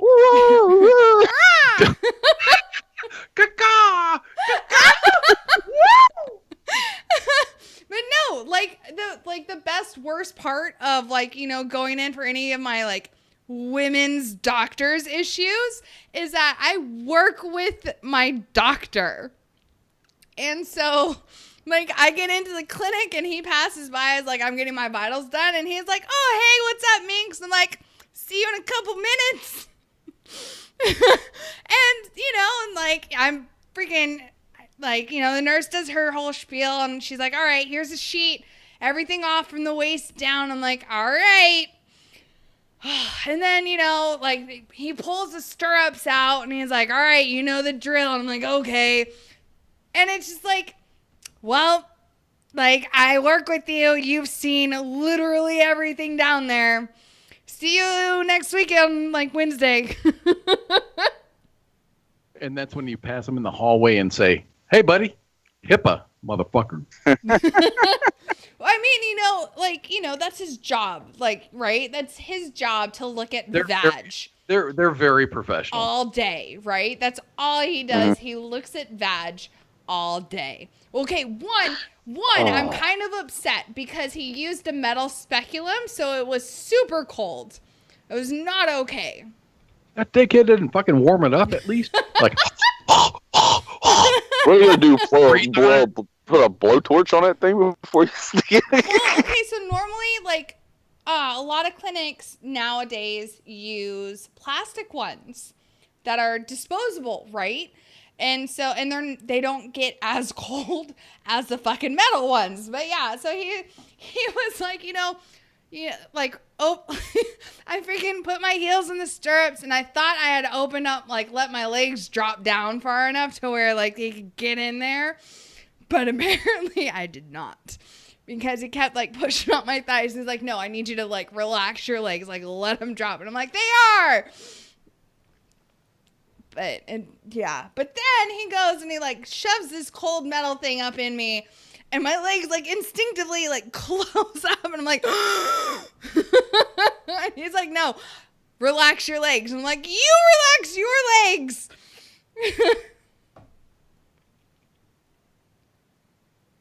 That's one job I think. Like, I don't know how men do that.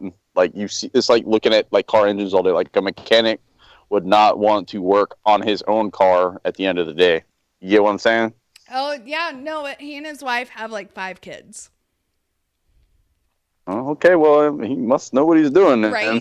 But like at the same time, though, like I know my vagina does not really stand out because it doesn't look all funky. Like it does not look. Like, there's no hanging beef curtains down there.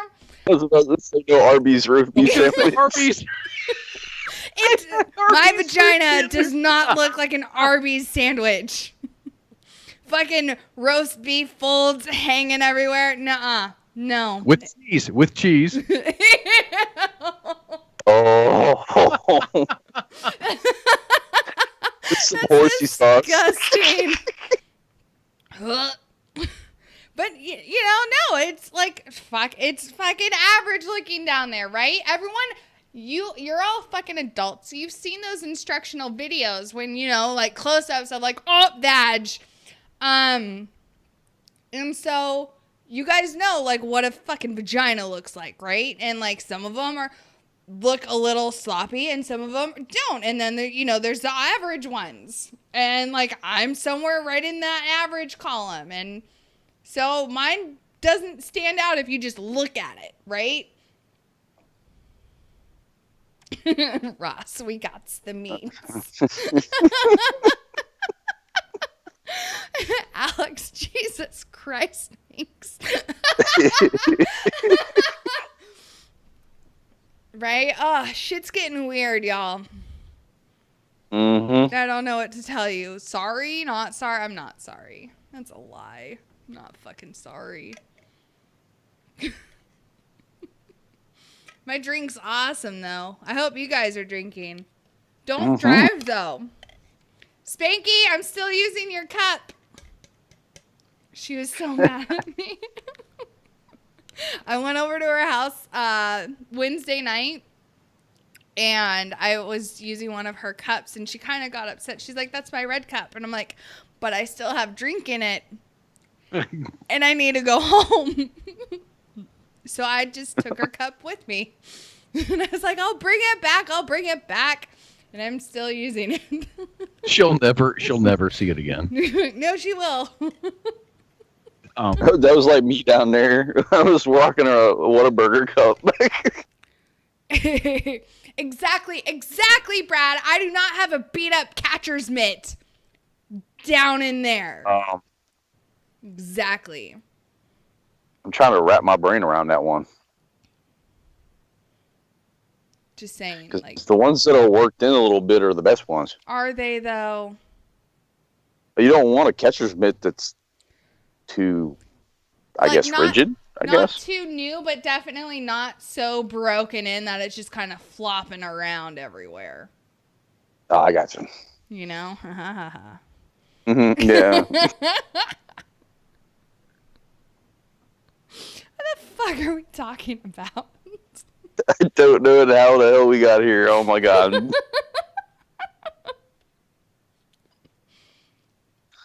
I hope you guys are entertained. Like to formally apologize. Don't apologize to them. This is planned.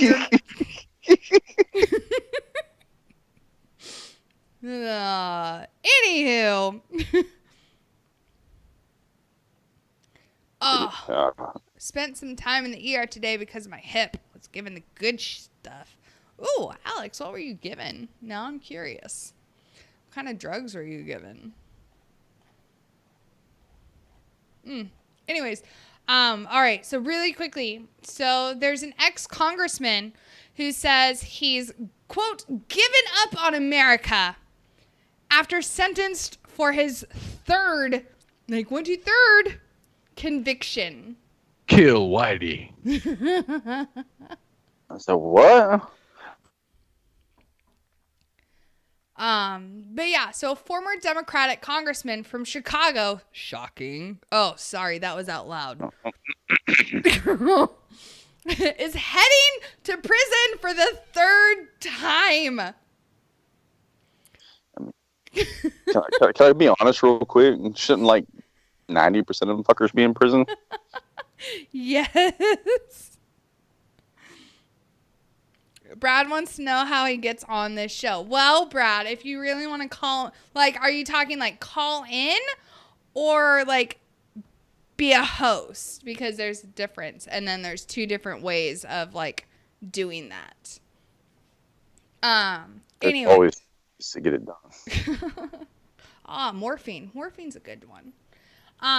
Anyways, so yeah, so he's heading to prison for the third time, says he has given up on America and plans to move to Africa after he serves his latest sentence.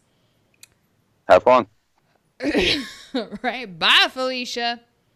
At his sentencing Thursday, Mel Reynolds, 66, got 6 months in prison for failing to file tax returns on more than $400,000 he received for consulting work. So he's not paying his taxes. Correct. So he got sentenced to 6 months for tax evasion. So when he moves to Africa, I mean, you said he's an ex-congressman, right? Yes. So they get like an automatic retirement pension. So when he moves to Africa, does he get to keep that? But he still has to pay the taxes, right? I don't fucking know. So how's that going to help him? I don't. And most of those guys over there would rip him apart in a split second because, you know, he's rich.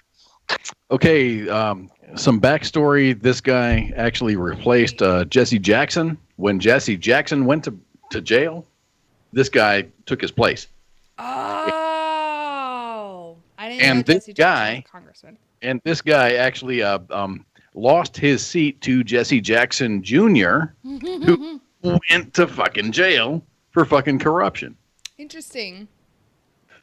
Oh, all in Chicago, right? Right, All exactly. all in Chicago. Fucking and Chicago. I actually posted to the news site that posted this story looking for sympathy. And my response was, he was convicted of 12 counts of sexual assault, obstruction of justice, and solicitation of child pornography, 16 unrelated counts of bank fraud, misusing campaign funds for personal gain, and lying to FEC investigators. The list continues. There's so much more that this guy did. I said, fuck this guy, let him rot. Right. So why is he not in jail the rest of his life? He's had good lawyers. Oh, he's got money. That's what it is. Because like an average day person does the same thing, they're going to jail the rest of their life. But he's a congressman, so. Yeah. And I've also done the math, and he says he wants to go back home to Africa. So I went from where he lives where he was born in Mississippi. He lives in Chicago, but he was born in some place in Mississippi, to the nearest point in Africa, and that fucking point was about 5,000 miles, plus or minus. He's not African. Right. He wants to go home to Africa, but Africa is about 5,000 miles away at the closest point. That's from Mississippi to the nearest point in Africa is about 5,000 miles. This guy was busted with child pornography in Zimbabwe. Oh, I think we were gonna get to that. Oh, do it. All right. Well, hold on. Okay, so Brad, I saw you said both. If you want to call the show, like that's one thing. Like you can call the number, right? And then 2, if you want to apply to be on like, part of the like WTF Nation Radio team, you have to go to WTFNationRadio.com and then submit an application.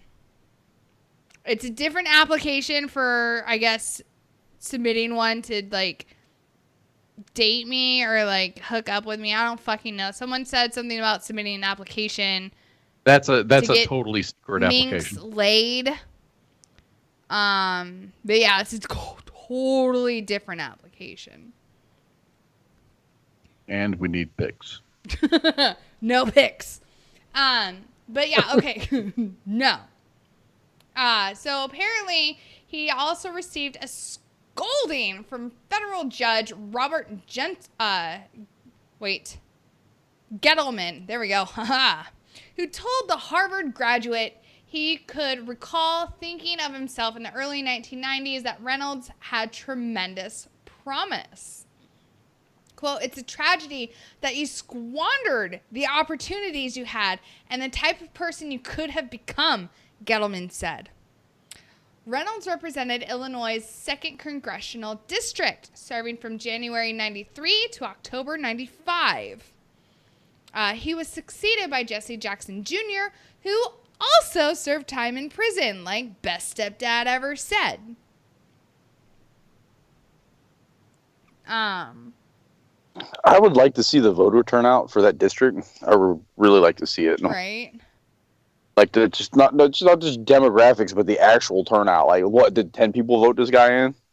We don't know. Brad, inbox me how to call in and host. I have to eat meatloaf. I mean, what about meatloaf? Brad has to go eat meatloaf. Brad clearly prefers food over. Oh, I got you. Anywho, I mean, what does Brad actually mean by meatloaf? We're not sure. Like, are we talking like Arby's sandwich meatloaf, No. or like? I think he's got a male friend from work, and he's gonna take in some meatloaf. Well, allegedly, Brad has a wife. Tube steak. Brad has. Wait, meat. are you Brad from State Farm? Brad has the meat. But no, seriously, if anyone wants to call in, the number is 415-889-8367. That's the number to call in if you guys want to fucking talk to us. Anywho, I digress. Back to the article. So acting as his own attorney, Reynolds argued that it was unfair to give too much weight to his prior convictions from the 1990s in calculating a sentence for his conviction at a bench trial last year on 4 misdemeanor counts of not filing tax returns. Prosecutors say the undeclared income was money made consulting for Chicago businessmen in Zimbabwe, the Chicago Sun-Times reported. In 1995, Reynolds was convicted of statutory rape for having sex with a 16-year-old campaign worker. Later, he was convicted of concealing debts and diverting money meant for voter registration drives into his election campaign. Quote, the question is, how long does a person have to pay for mistakes? Reynolds asked about the older crimes. Dude, you fucking raped a 16-year-old. You don't ever get to get over that. Ooh. Oh, it sounds like pretty much 90% of Congress again, Right. like I said. WTF Nation Radio, you are live on the air. Who is this? This is Chris. Who's this? This is Minx.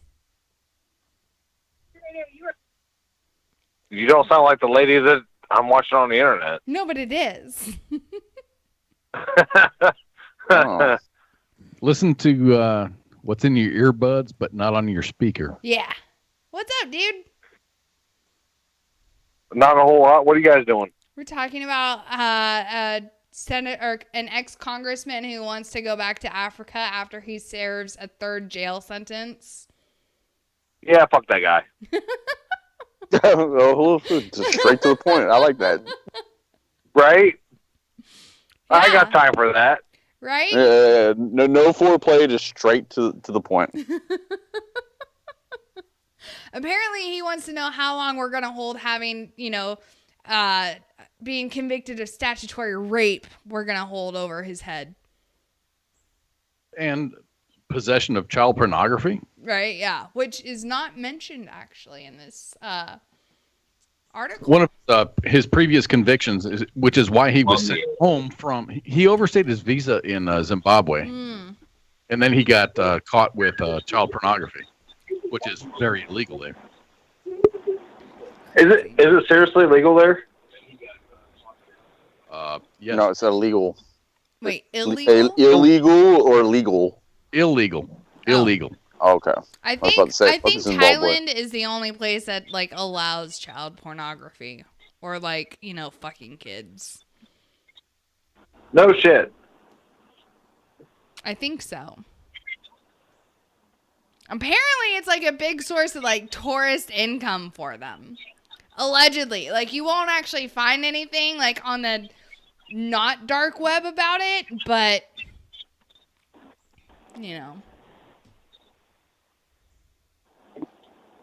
apparently it's a huge tourist thing. But didn't Bill Clinton go down there? To fuck kids, allegedly. To Zimbabwe? No, to Thailand.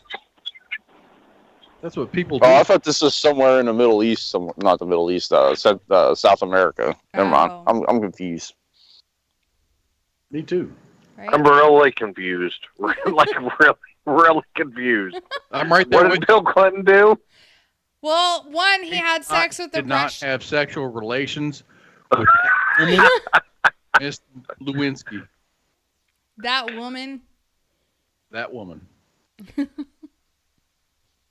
We all like cigars, but not those kind of cigars. We got to moisten the tip a little bit, and I think he was lazy. Oh, no. Just the tip. Yes. That is a fun game, though. Dipping the tip in. All right. Hell yeah. You got to dip that dipstick in just a little bit. Got to test. Every 50,000 miles, you got to get a dipstick. You got to test that oil. What have we devolved to? I don't know, but we just came full circle. We're going to go on break, though. Oh, wait. Oh, no. Oh, wait, oh, no. Oh, wait. Oh, no. WTF Nation Radio, you are live on the air. Who is this? Alex. Oh, hello, Alex. We're about to go on break. Ah, crap. His last comment was, bribe? Well, yeah. All right, Alex. Tell him dipping the tip in. We'll leave on that. Yeah, but isn't it just me that it seems like the Democrats always get away with the shit that they're trying to convict the Republicans for? Ah, yes. We're going to talk about that. We should totally talk about that. We are actually on the third hour. So we're going to go to break. And when we come back, we are going to talk about the amazing hypocritical double standards that is the Democratic Party versus the Republican Party. Oh, but it was the Russians. But it was the Russians, yes. So we are going to be right back. Everyone hold tight. Fucking shots. Yeah. Well, Mike.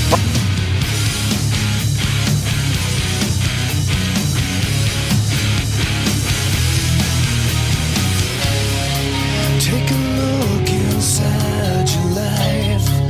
Is it so bad? Is this where you draw the line? 'Cause it's so sad. Tell me where you lost your faith. Is it so bad? Couldn't see it in your face. And it's so sad. I'll wait until you come back down to me.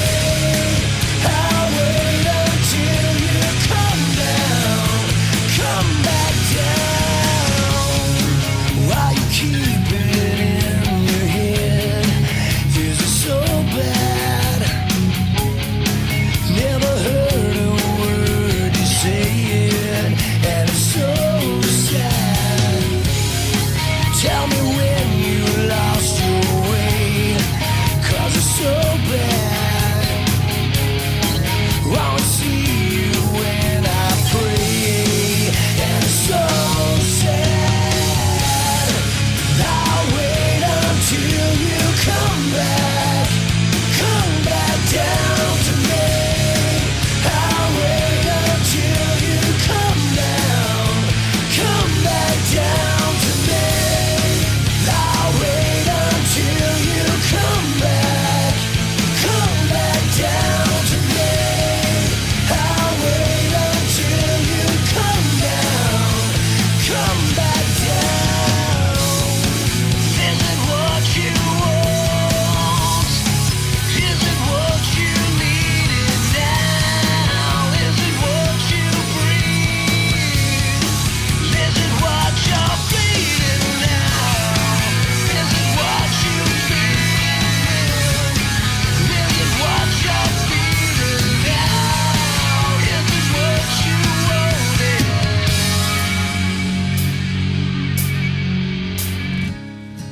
I'll wait until you come back down to me. I'll wait until you come back down to me. I'll wait until you come back down to me. I'll wait until you come back down. Hello, you. Will you come back down to me?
the pain from your eyes. Can you make it to the other side? Begging for anything, hoping that you'll find it. If you bleed, you won't feel it, you won't see me at all. You can fight, you can hide that you're naked.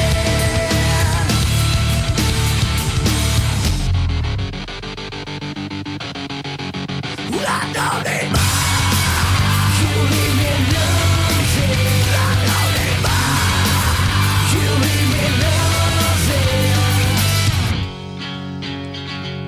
And if you bleed, you won't feel it, and you won't see nothing at all. And you can fight, you can hide that you're naked.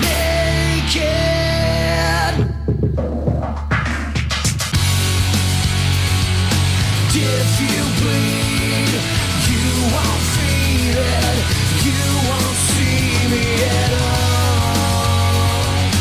You can fight, you can hide that you're naked. If you bleed, you won't feel it, you won't see me at all. You can fight, you can hide that you're naked. I don't need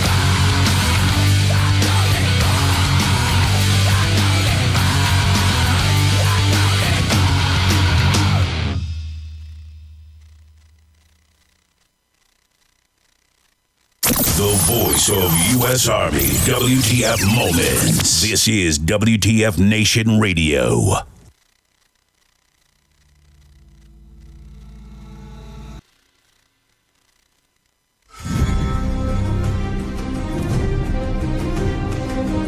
Hello, everyone. Welcome back to Friday Night Freedom.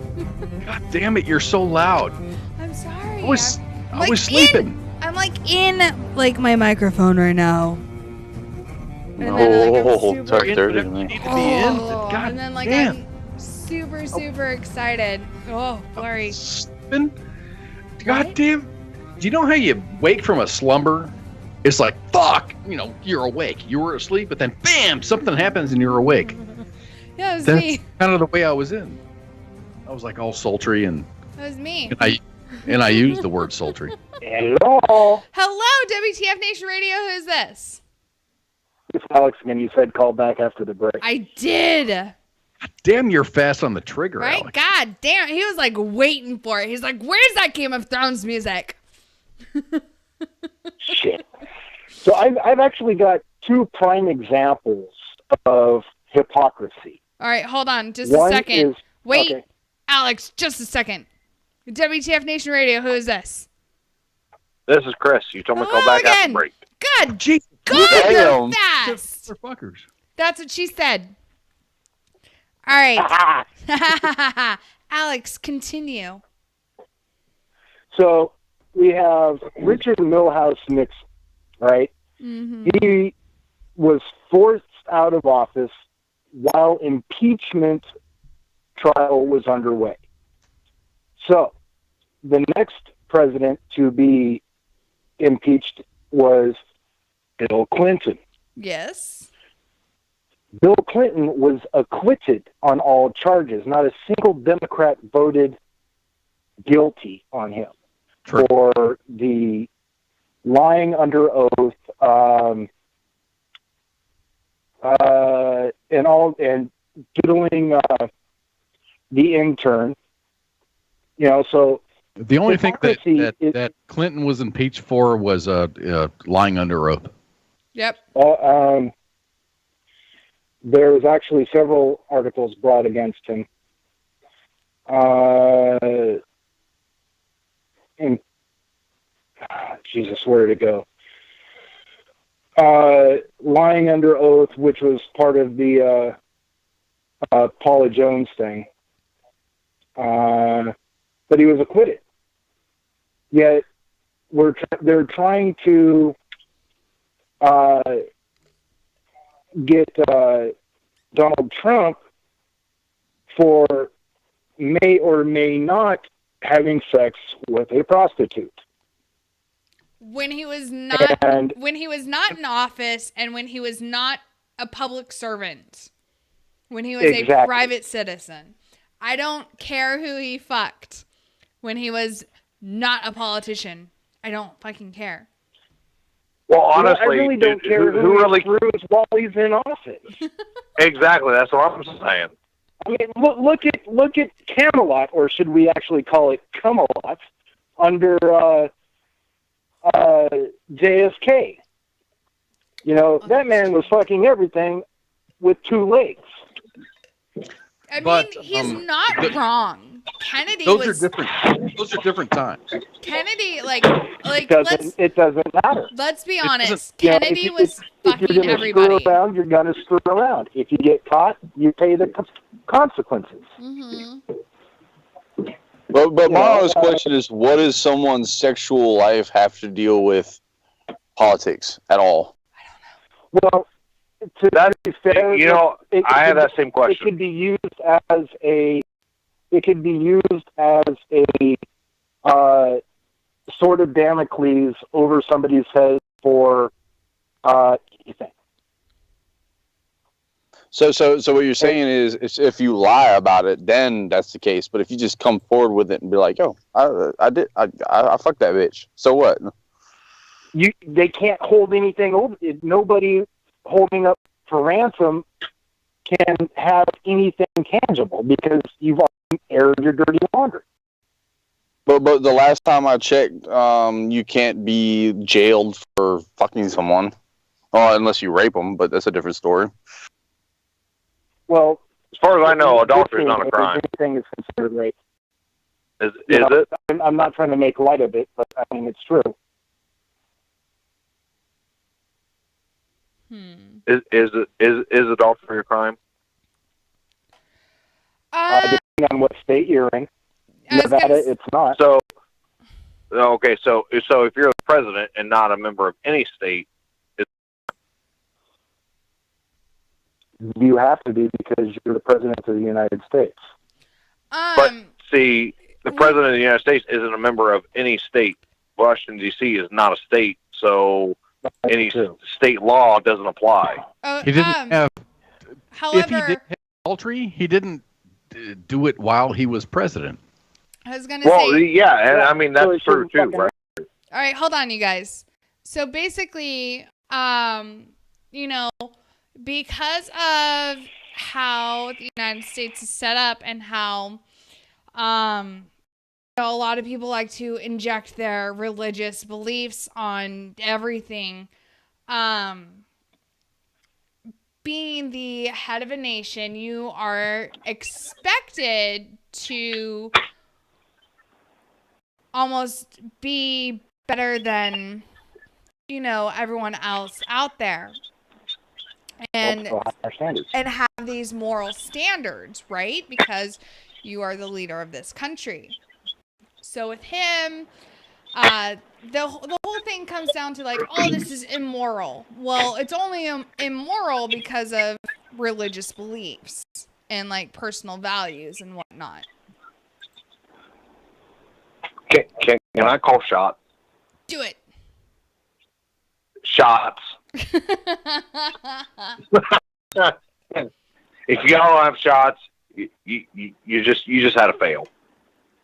No, so so good. Minx, you just said something. So the moral left, right? I'm going to say this as sarcastic as hell, but the moral left now is coming out saying there is a morality issue. Yes. Okay. I was just curious about that.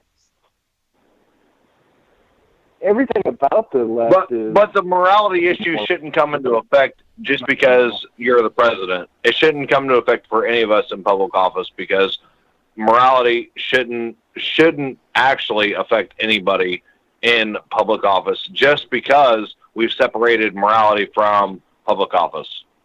Is that So wrong? you or just said no? you said us in public office. Are you a member of a public office somewhere? Maybe, maybe not. Don't worry about it. I'm just curious. I mean, dig at it a little bit, but all right. That's gonna be. Well, I'm just saying he's pleading. we should separate state. We should separate the government from religion, and it shouldn't play any part whatsoever. Right? I agree with that. Absolutely. So morality should not be an issue whatsoever. We have an amendment to the Constitution that says the very same thing. Right? The state and separation of church and state. However, those lines have gotten blurred, especially recently, and inflicting religion into state affairs. So the whole separation of church and state, it's so blurred now because of that. It's blurred because of the damn liberals. Just well, exactly. I won't say liberals because sometimes I have a very liberal point of view on things and I have a very conservative view on things, but like I will say the socialists and communists maybe.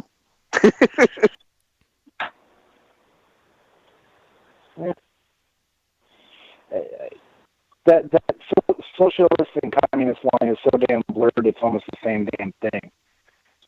Same thing with fascism. It's the same. It's the opposite side of the same coin.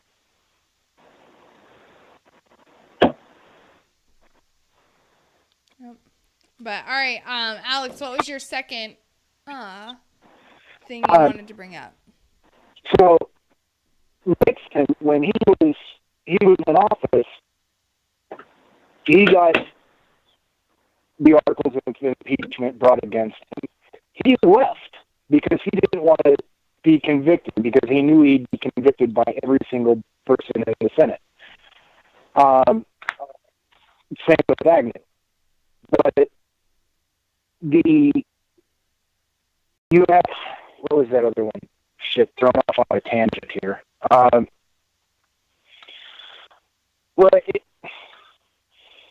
You have Anthony Weiner, who lied. You have Hillary Clinton, who broke federal law by having that public email server, or a private email server with classified information. She's looked at as the second coming next to Obama. So, the way I've seen it is, the Republican were to do the exact same thing, or any other party member were to do the same thing that a Clinton or an Obama has done, if he has done anything, they'd be thrown to the wolves. Right. Hey, Alex. Yes, ma'am. So you keep cutting in and out. Do you think you can call back when you get better reception? Yeah, I don't know what's going on. I've been hearing it cut out myself. Sorry. It's okay. But okay. Oh, wait. Bye. All right, Chris. Yeah, I'm here. All right. So, what are, I guess, your viewpoints on what Alex was talking about? Like these hypocritical double standards.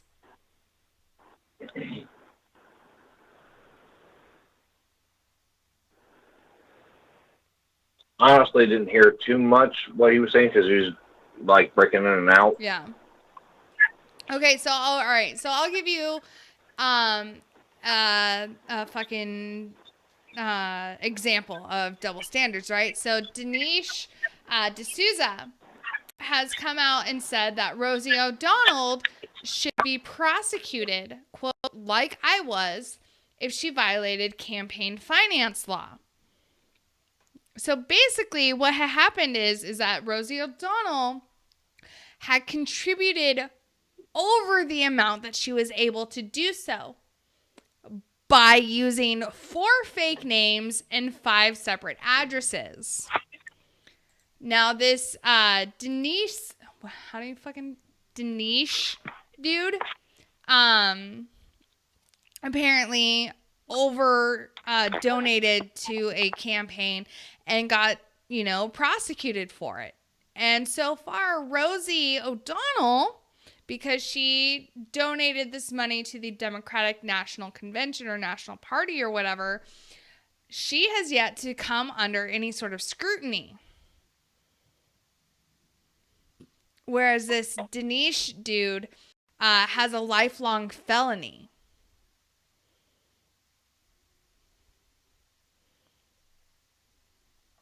Well, I mean, a felony doesn't make you a bad person. Just no. However, it is. No. You're okay. A felony does not make you a bad person. Felonies in general, just because you're convicted of a felony doesn't make you a bad person. True. I just want to say that. So this article says the New York Post recently reported that Rosie O'Donnell made illegally oversized campaign donations to at least 5 Democratic federal candidates.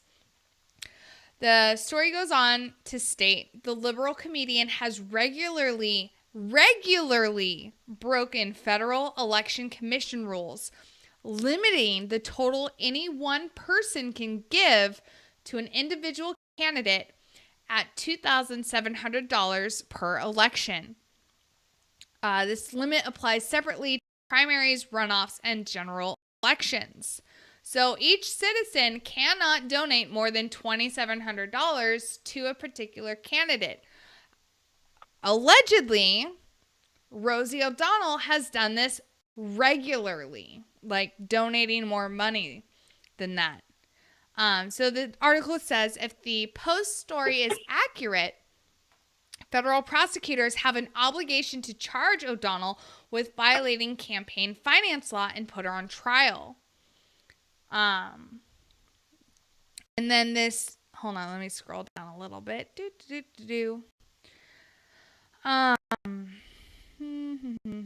So apparently this Dinesh dude, donated like more than the $2,700 and got a felony charge against him. And yet, Rosie O'Donnell has done this multiple times and has not even been brought up to trial. That's elitism in its finest at that point. Yeah, I mean, if she's breaking the law, she's breaking the law. It's black and white for me. If you're only allowed to donate $2,700 and you do it multiple times, then it's against the law. Then with fake names and different addresses. Well, people do that. There's a lady in Chicago, of all places, a while back that got caught up on voter fraud. She was voting at 4 or 5 different polls as different people. Well, I know, like, when Obama was running for his first or second, I don't know, whenever fucking Obama was running, there was that whole scandal of, like, the Democratic Party registering people who had died to vote. Well, that's been going on forever. Right, yeah. Yeah, it's nothing new, but, yeah, if you're donating more than what you're supposed to, whether rich or poor, you're breaking the law. There's a reason why that law is in place. Is to keep the elites, like I said, elitism, the elites from donating millions of dollars to a campaign. That's what it is. Because money buys the election. Yes. Exactly. That's the reason we have the reason we have the electoral vote, the popular vote. Electoral vote won this time, just because that's how our system's set up. It's to keep the elites out from buying the freaking presidency. I fully agree. What do you think about California possibly seceding from the nation? Fucking do Good it. luck. I think, actually, the California and Texas have the. Oh man, you guys have to refresh me. But I believe Texas, one of the two have the right to secede. Texas is the only one. Texas Texas is the are only the only state written in the state constitution, and when they joined the unit or the union, they made sure to put it out there saying, "Hey, we're going to join you. Secession clause. However, asterisk, we reserve the right to secede at any point in time that we want without penalty." Right. California and they tried that did not once, and do they that. like totally failed. Not Texas. No, didn't Texas? I thought they did. Texas backed the Confederacy, but they didn't try to secede at that point. Oh, okay. Yeah. Well, yeah, but yeah, I mean they have the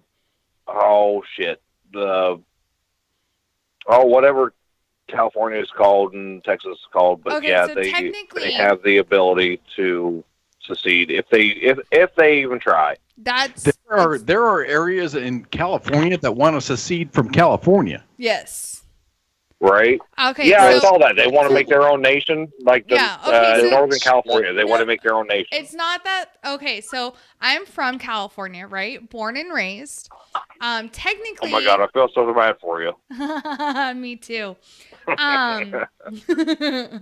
So technically, our state flag, right, which I actually have hanging up in my bedroom. I may live in Texas, but like that's my home state, right? I still have pride in my home state, even though they're fucking insane. Or I should say, Yeah, what's wrong with them? I can't tell you. I don't know because I don't know how. I was not infected with the same disease as the majority of the people in California, right? I somehow escaped that. I don't know how because I grew up in the Bay Area. So like the San Francisco Bay Area, right? Like that's where I fucking grew up. That is the worst part of California. I know. Anyways, but no, on this state flag it says Republic of California. California, by its constitution, is a republic. It is on our state flag. The United States, by the Constitution, is a republic as well, yeah. right? No, we are not a democracy. We are a constitutional republic. There you go. Which is finally somebody says it. No, that's exactly what we are. Yeah, the good thing we are because we'd be all never mind, vegans and all types of shit. But never mind. Hello, Alex. Let's try this again. All right, so we're on the subject of California and like seceding from the nation. And Chris brought up a good point, which is there are counties of California that want to create a new California, if you will. One that actually enjoys the federal government, if you can call it that, where they agree with federal laws, such as, like, hey, we are going to prosecute illegal immigrants. Oh, you mean the state of Jefferson? Yeah.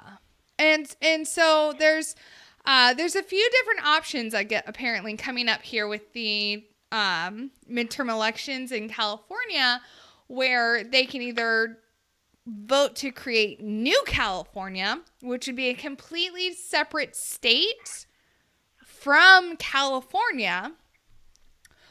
And then there's also enough votes or enough names got put on the petition to add to the ballot for California to secede from the nation altogether.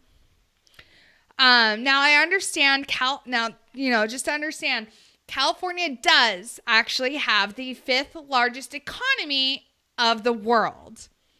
That being said, they're also massively in debt to the federal government. Yeah. How many military bases are in California? There's a good number. Yeah. Well, I'd like to point out about to Texas seceding.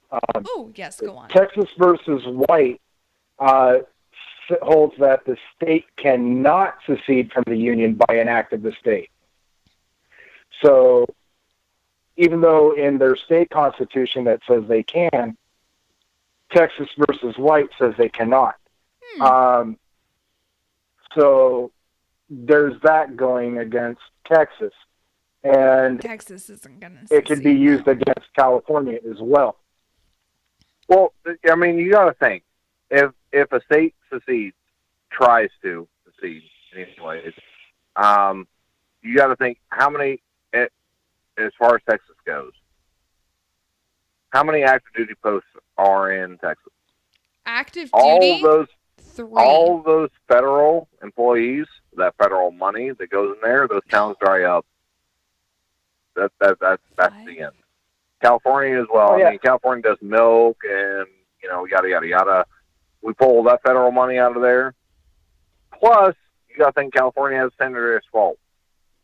So they're going to, end up, having an earthquake and fall into the ocean anyway. So, I mean, come on. Those of us who are in California pray to God that happens, but the likelihood of it falling into the ocean. I mean, you're not wrong. We do. See, I'm in the same crap hole that Minx is in. I'm in California. I'm in the armpit though. Oh, okay. No, see, no, Alex. See, I'm born and raised California. I live in Texas though. So am I. I live in Texas. I'm in Sacramento, born and raised. Oh God, I'm so sorry. Well, I was born in Colorado and I live in Ohio, so how about that? I would love to leave California for good again. Yeah. But unfortunately, it's not in the cards due to my health. Yeah. But I think it's if California either secedes or is allowed to split into multiple states, I think it will actually end up being a detriment because 90% of California is liberal. So that means they'll actually have more liberal vote in Congress and in the Senate. We wouldn't. No, we wouldn't though, because we let them actually do that, and then we actually just go and annex that shit. No, okay, so, all right, so this is what would happen, though, right? Because if the state of California were to secede, those 55 electoral votes that California carries would just go away. But then if California were to, break into multiple states, those 55 votes would get split up. And which would all they would all swing. No, and it blue. would. There would be at least one of those new California states would be red. One would be a swing, and then the other would be blue. If California were to split up into 3 different states, one would be red, one would be a swing, and one would be blue. And again, you're assuming that everything's going to be nice and political. And what stops once California goes into its own area, its own thing? What stops the actual U.S. Army from going in and annexing it all and making it ours anyways?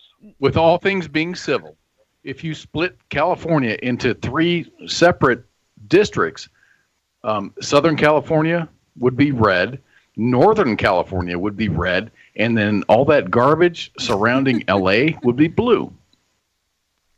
If you look at the the voter map for the presidential election, there were a lot of counties in California that voted red. But because the areas that were around the major cities, i.e. LA, San Francisco, Sacramento, where the majority of the population is, those voted blue, which is why the entire state went blue. But if you look at the counties, if you look at the actual district map and see which districts voted for what, a good portion of the state was actually red. Mm-hmm.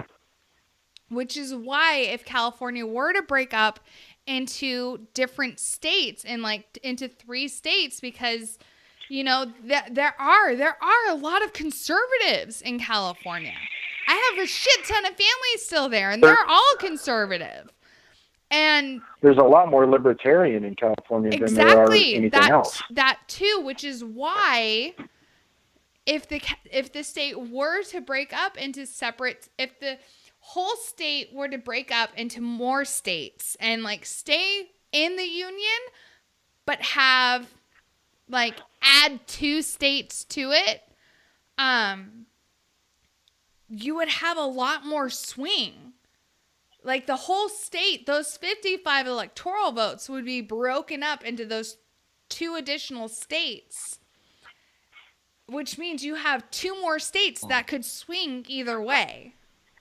Well, wasn't the whole purpose of the Electoral College to prevent one major populous area from swinging a vote? Yes. Exactly.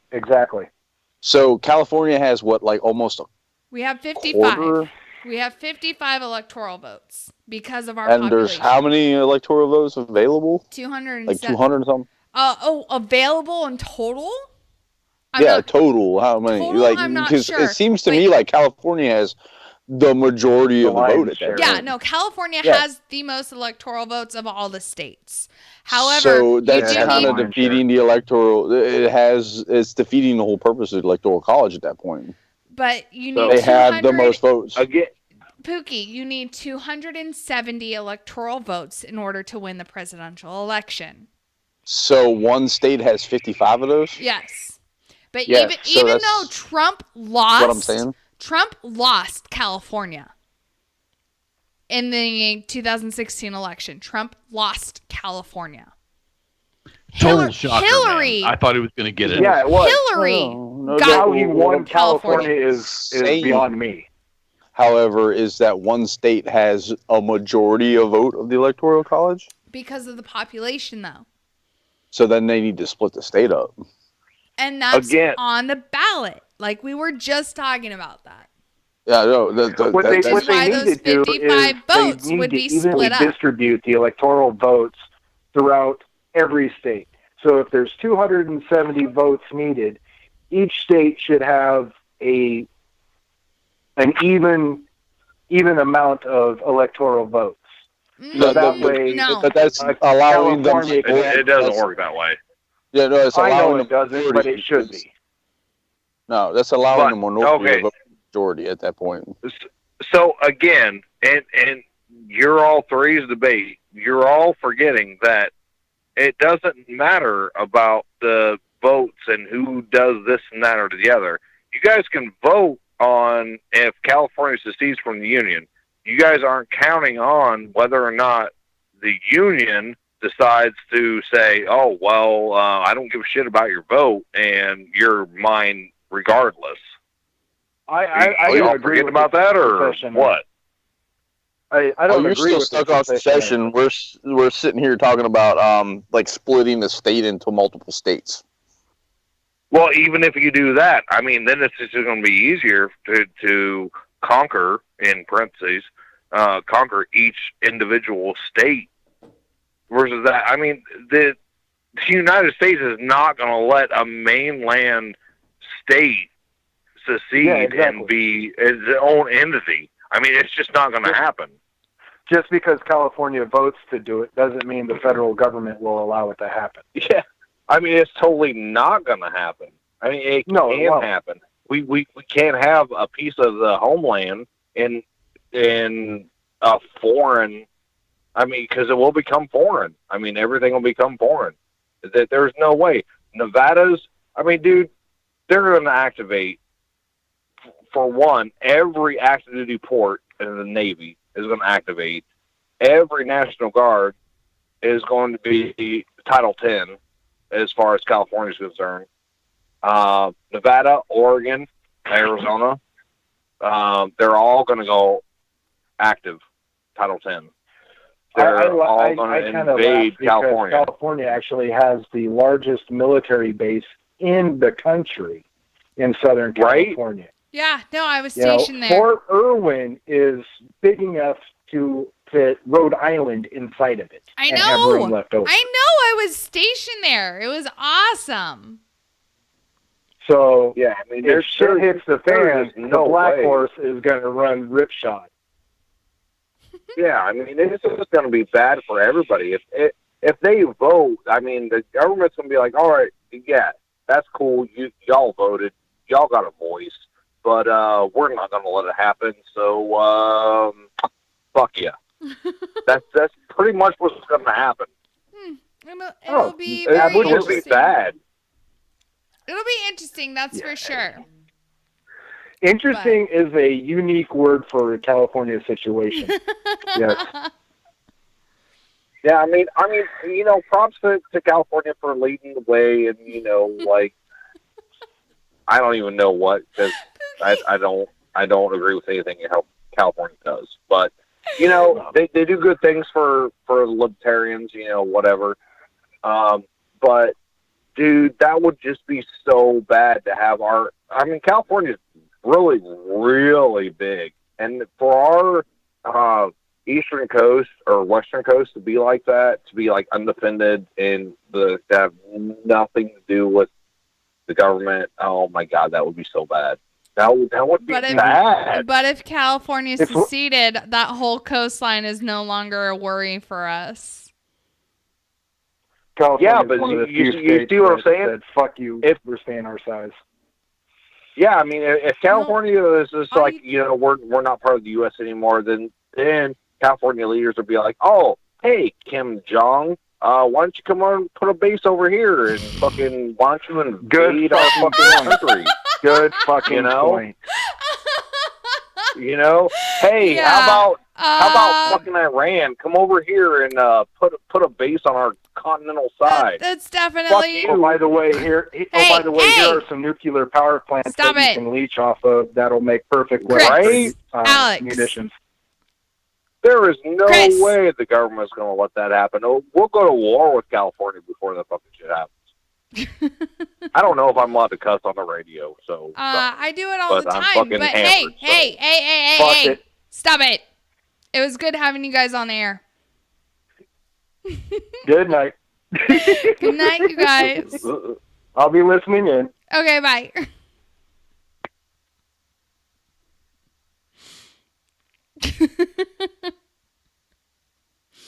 Pookie, you're all right over there.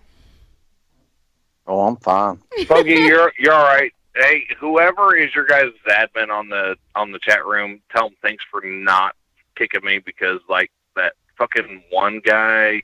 Hold on a minute. That Sith Lord Sting. I'm gonna choke slam that motherfucker. Oh, wait, who? Oh, you're in Mixer. Okay. Yeah, I'm the. Oh shit, I don't even know what my fucking username is. Are you Numberjack? No, I'm Blackhawk something. Blackhawk Reaper. That's me. It's so much I'll fun. choke slam that son of a bitch. Okay, bye, Chris. All right. Love you, Chris, man.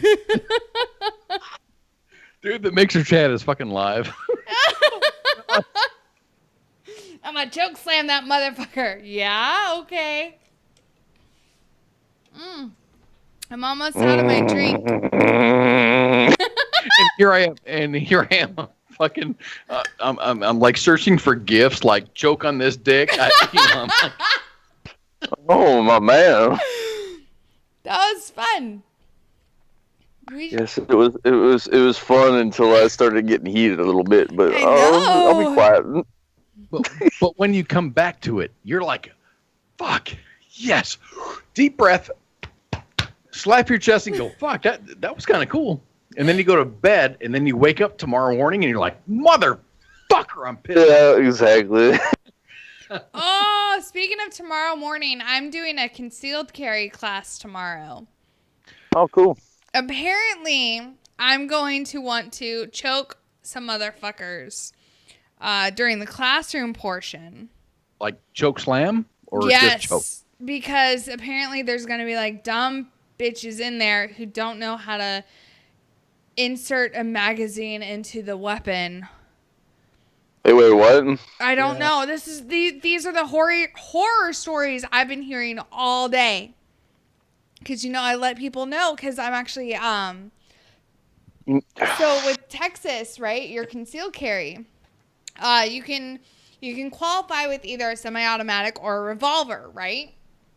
If you qualify with the revolver, though, which is what I have, that's all I'd ever be able to carry.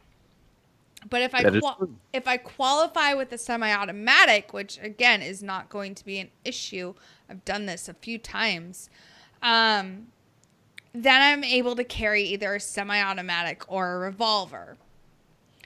So wait, you could never touch a revolver your whole entire life, but you know how to work a semi. You know how to work a revolver automatically. Dude, I yes. guess. If you qualify for anything I don't know. with the revolver, that is what you are qualified for. If you qualify with a semi-automatic, you can. That makes absolutely no fucking sense to me. I know. Oh. It's okay, boo. Cause I should have fucking refilled my drink. I told you. It's okay. It's okay. Damn it. It's okay. It's fine. It's fine. We've got 11 minutes. Yeah, but then there's the after show. Oh, are we doing an after show? With you. With you. With me? Yeah. After you get the next drink, you'll do an Oh, after show. okay. So I'm not fucking invited in. I see how it is. No, I have. I mean, we could do that. I'm talking to the girl, man. No, we can do it. We can do an after show. I fucking snorted. What a dork. I'm just trying to talk Minx into doing fucking more hours. Yeah, I can do that. Because she's not tired. Oh, I'm not tired. She needs to refill her drink. I do. I missed out on the first hour, so I got to make up work time. All the fucking weather in your area is really messing up with your ability to contribute to the station. Right? Yeah, or something. Or something. I apologize. Can I just put this off my chest before I freak the fuck out? Wait, what? You'll have no boobs left, man. No. I gotta get something off my chest before I freak the fuck out. Do it. What the fuck is the difference between secession and secession and splitting your goddamn state into different states and turning into different states? Because I was about to freak the fuck out. I was like, sorry guys, but I'm gonna bring it up. Okay, so there's four different states, or I'm gonna secede from the union. No, what's the difference? There is a big difference. So seceding from the union, right? It's where you are no longer part of the United States. However, if California were to break into separate states, they would still remain part of the country. Okay, so we'd add 3 states? No, we would add 2. Is that what they're trying to do? Yeah, 3 states? They're trying to break California into 3 separate states. So in actuality, we would add 2 states to the union. That is. Is gerrymandering by chance? What? No. Gerrymandering. Gerrymandering is redistributing a district to vote the way that the majority wants. Forced. I don't know what these words I that had you're to saying. get that off my chest, but he said, she said, then that happened, so that's good. Hey, Wolfie's here. What's up, brother? Hello, Wolfie. Wolfie. I don't know who Wolfie is. Who is Wolfie? He's a buddy of mine. Oh. I like Friends. You have friends? I do. And when they show up, I'm like, oh, I'm so happy. Aw. Hello, Wolfie. It's nice to see friends. All right. So are we going to do this? Are we going to do an after show? Maybe. Okay. Well, then let's take a break then because 1, I have to pee. And 2, I really need to fill this back up. Oh, yeah. I'm not feeling so good, Mr. Stark. No, oh my God, and that's just it. We have to talk about fucking Infinity War. Let's do that for the next hour. Yes. Okay, that's the plan. All right, so I'm gonna pee, which is probably TMI for you guys. I don't fucking care. Everyone pees. Giggity. And then I'm gonna refill my drink. And then when we come back for segment number 4, we're going to talk about Avengers Infinity War because it's been 2 goddamn weeks. So if you haven't fucking seen it, this is on you. Like, this is your fault. We're talking spoilers. I haven't seen it, but I read the comics, so I don't give a shit. Right? Yeah. Okay, so you get this. However, we're fucking talking about this movie because it made me fucking cry. We're going to go to break. We're not fucking done yet with Friday Night Freedom. So, yeah. We'll be back in 14 minutes or something. Wait, no.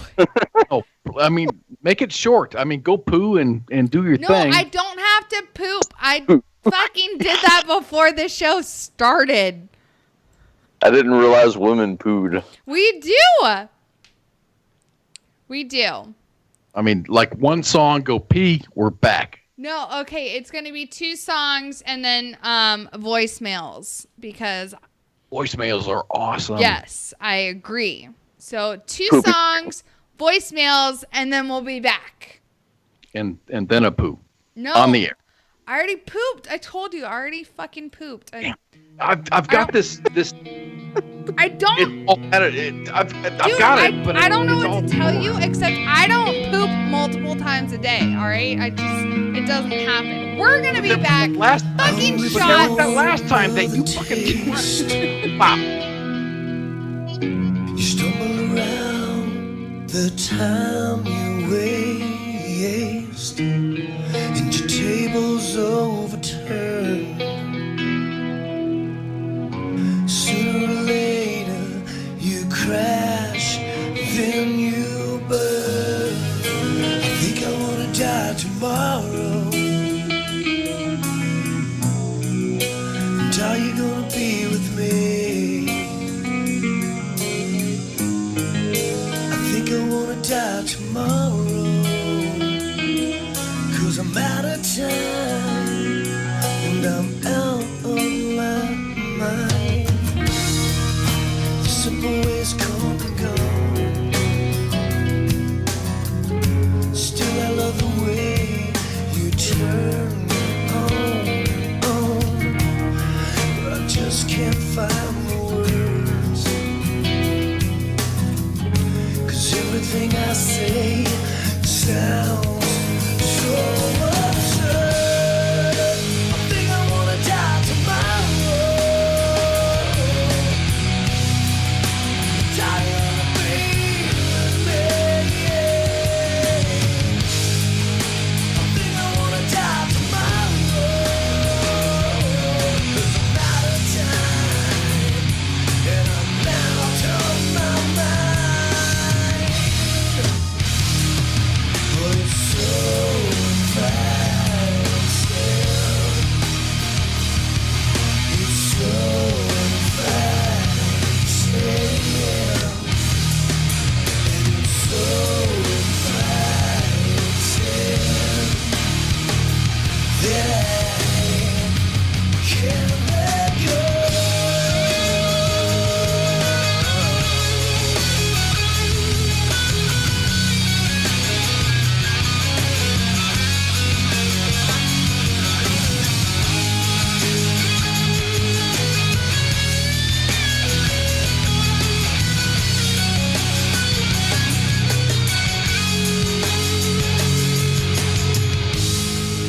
I think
Hello, no one is available to take your call.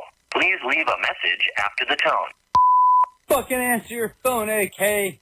God damn it, answer your phone. I heard somebody talking about anal sex on the radio, so I figured I'd give my story. Give me a call back. Alright, bye. Hello. I don't know what you're trying to do with all these British accents, but I'd really like it if you could call me back so I could read something for you. Bollocks. I just burnt my hair with my, rolled marijuana. Stupid strawberries and crumpets. I don't like it. Have a good day.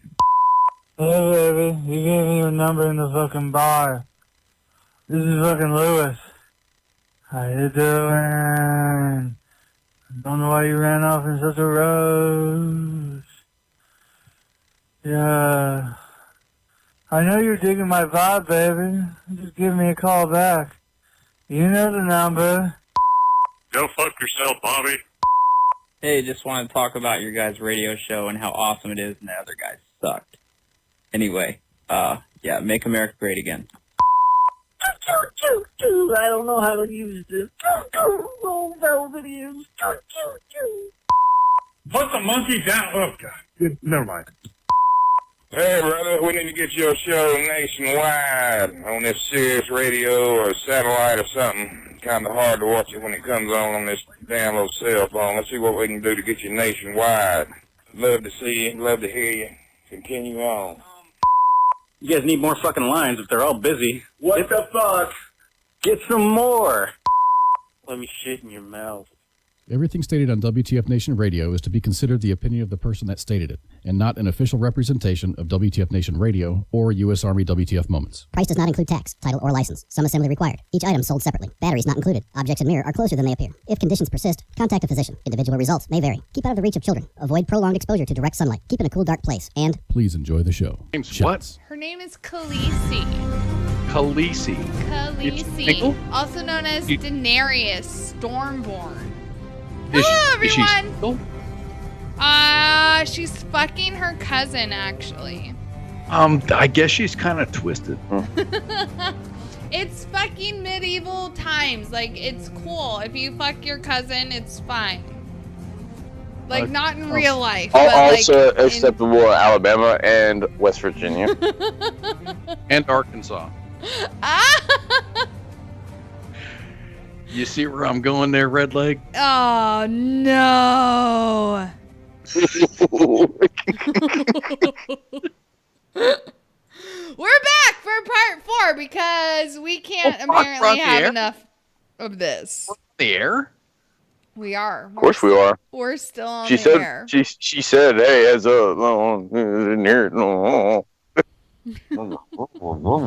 Shut the fuck up. All right, so we're talking about Infinity War. Avengers Infinity War. So if you haven't seen the goddamn movie, one, it's been 2 weeks. We can talk about it now. It's been 2 goddamn weeks. If you haven't seen it, this is your fault. So there's bootleg ways to see it if you're poor. I will show you the way, but we're going to talk about it anyways. fucking spoilers and shit. All right. That movie made me cry. God damn it. Like, I knew what to expect. I mean, apparently it like made a lady go to the hospital. So I mean, yeah, it was a good movie. My God. You posted some like fucking big dude, and then he like snapped his fingers, and then there was a Thanos. explosion. That's and then I'm like, I Thanos. don't know what the fuck that means. Okay, so it's Thanos. And okay, so basically, for those of you who had not seen the movie and feel like, you know, being subjected to spoilers, which I don't understand why you would do that, or for those of you who just don't have any interest in it and have never read the comics, so Thanos gets this article of clothing, if you will. It's a gauntlet, which is like a glove, but like, you know, metal. And it's called the Infinity Gauntlet. And there's 6 places on this gauntlet which will hold the Infinity Stones, which so Thanos, he's driven, and honestly, I can fucking relate to him. And I don't know how I feel about this, because I get where he's coming from, where he's like, hey, we have to destroy half the population of the fucking universe because there's not enough resources to go around. I fucking get it. I understand. Yeah, but if you have my big plot hole with this is, if you have the Infinity Gauntlet, why don't just double resources in the universe? Because I don't know why. Anywho, Anywho, I digress. Shut up, Pookie. Love you. So Thanos gets all the Infinity Stones. Now in the comics, he's doing this because he wants to impress Lady Death. In the movies, however, Lady Death has not been established. So his motive in the movie... Death is a sexy bitch. Yes, she is. I'd do her. So in the movies, however, in the Marvel Cinematic Universe, again, Lady Death has not been established. She has not even been brought up at all. His whole purpose of collecting the Infinity Stones is to erase half the population of the universe, so that way there's enough resources for everyone else still alive, right? So, in the movie, one by one, he collects the Infinity Stones. Again, there's 6 of them. We don't see him collect the Power Stone. We hear that he destroyed Xandar, which is where the Power Stone was being held, which if you watch Guardians of the Galaxy #1, that's where we saw the Power Stone, the purple one, right? So before the movie even starts, Thanos has already collected the Power Stone. And then the second stone he collects is the Tesseract Stone, right? Which is, which one is that one? Tesseract would be, you get the Power Stone is a purple, Tesseract blue. Is the reality? No, reality's red. Which one's the blue? I see the reality time. Soul was Hela or whatever her name was that had the Soul Stone. God, you got me. Dude, and you read the comics. Well, I mean, the Marvel, the Disney Marvel universe is kind of deviated from the comics a little bit, but they've stuck really close to it. So, I mean, give me a break. Right. Okay. Anywho, so, all right. So there's a part in the movie / comics where Thanos goes and he has to collect the Soul Stone. Now, the only way you can get the Soul Stone is if you literally kill someone that you love as like an offering. Destroy something that you love, but yes. It's kill someone that you love as an offering to the Soul Stone, saying, hey, here's a soul in exchange for you, right? The Soul Stone. My question was, the movies had Red Skull as the guardian of the Soul Stone? Yes. Okay. Okay. So and those of you who have kept up with the Marvel Cinematic Universe, right? So Captain America, right? The last time we saw Red Skull was in Captain America. And literally, like, when Red Skull reappeared in Infinity War, I was slapping the guy who took me out to go see Infinity War. I was slapping his arm. I was like, oh my God! Threaten me with a good time. All right, yeah. Oh. Yeah, I was. I was like... And then I started ugly crying, and he kept looking at me, and he's like, are you okay? And I was like, oh my God! It was bad. Anywho... So then we see Red Skull, and he's actually the guardian of the Soul Stone.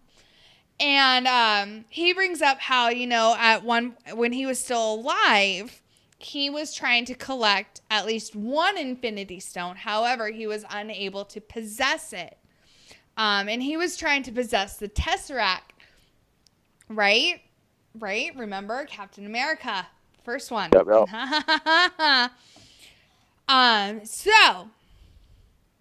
So Thanos ends up, and at this time, Thanos has traveled to where the Soul Stone is collected because Gamora, his adoptive daughter, found out where the Soul Stone was, which is why she told Star-Lord, hey, if Thanos gets me, kill me, because I know something that he doesn't.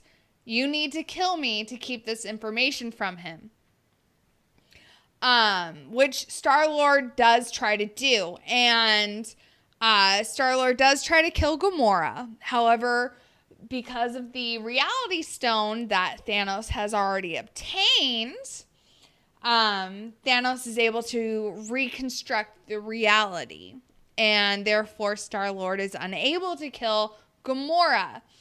And that's where Thanos kind of utters this line to Gamora. He's like, I like him. After he tried to kill her.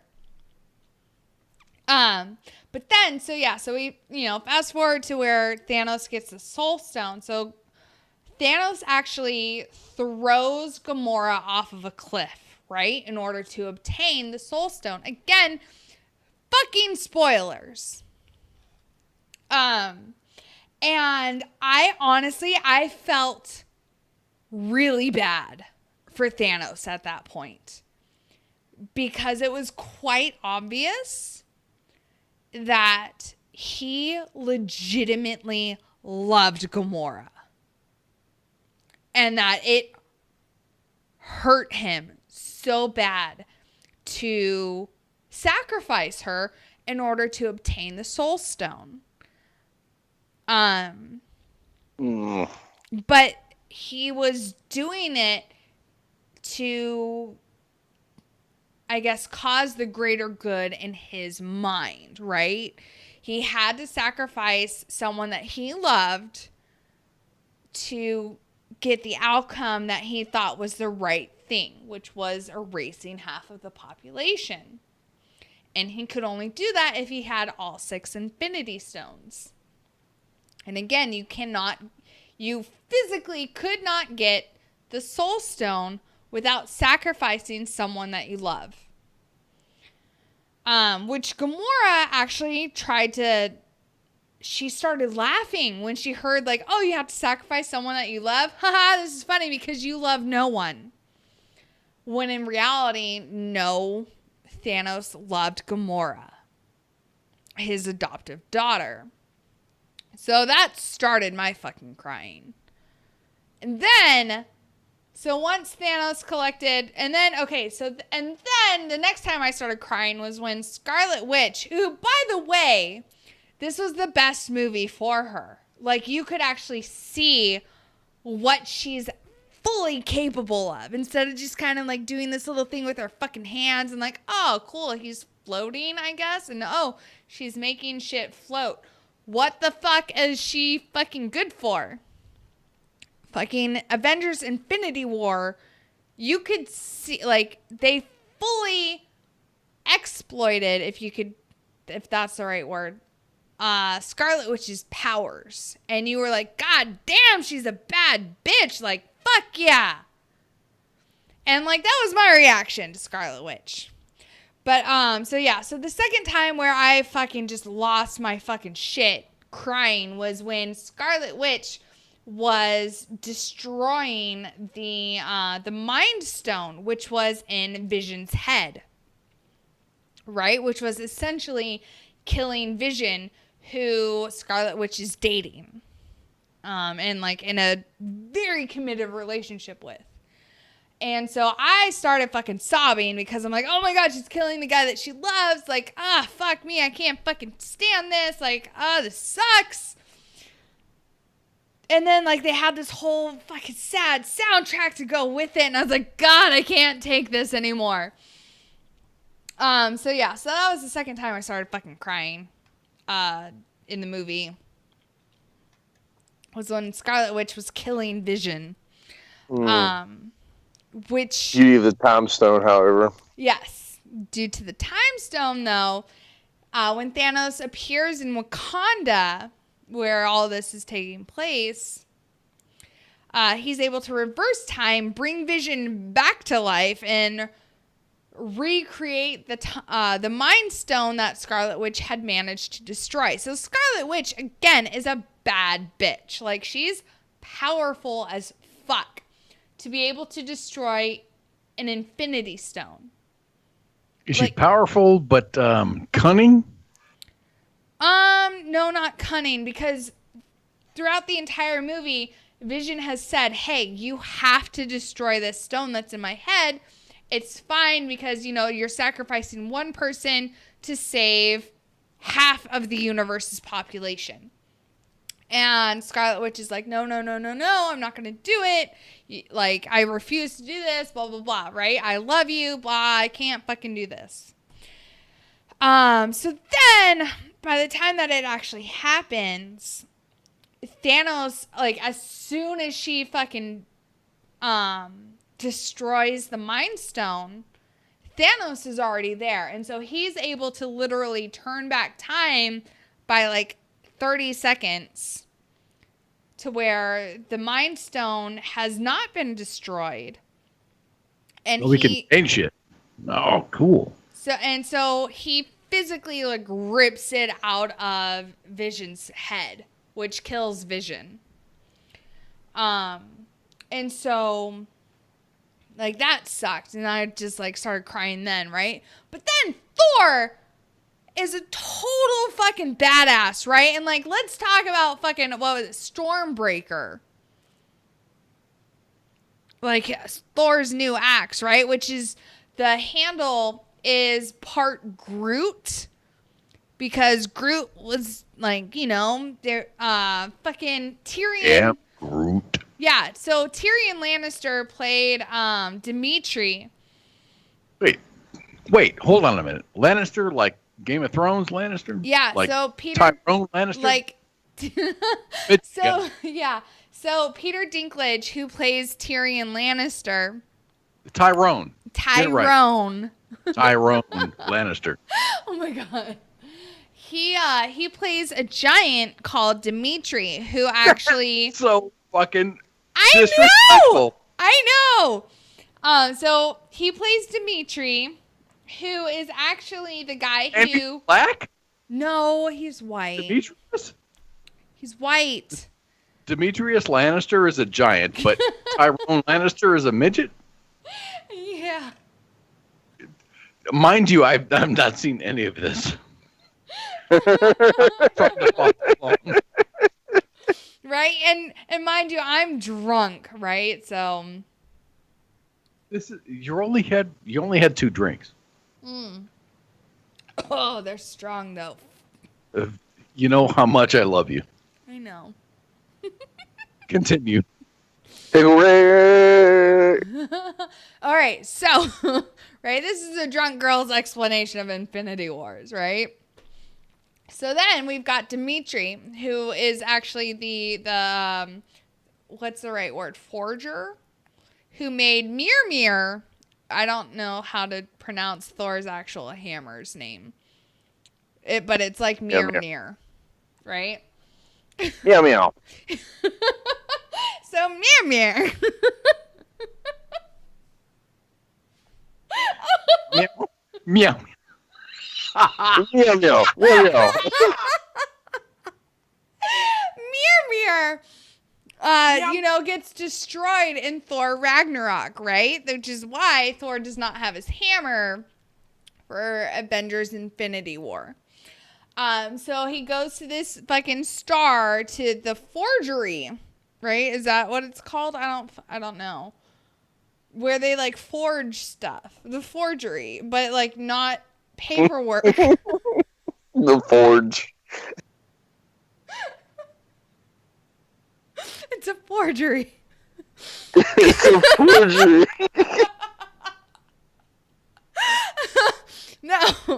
No, we're gonna get through this. So, okay. So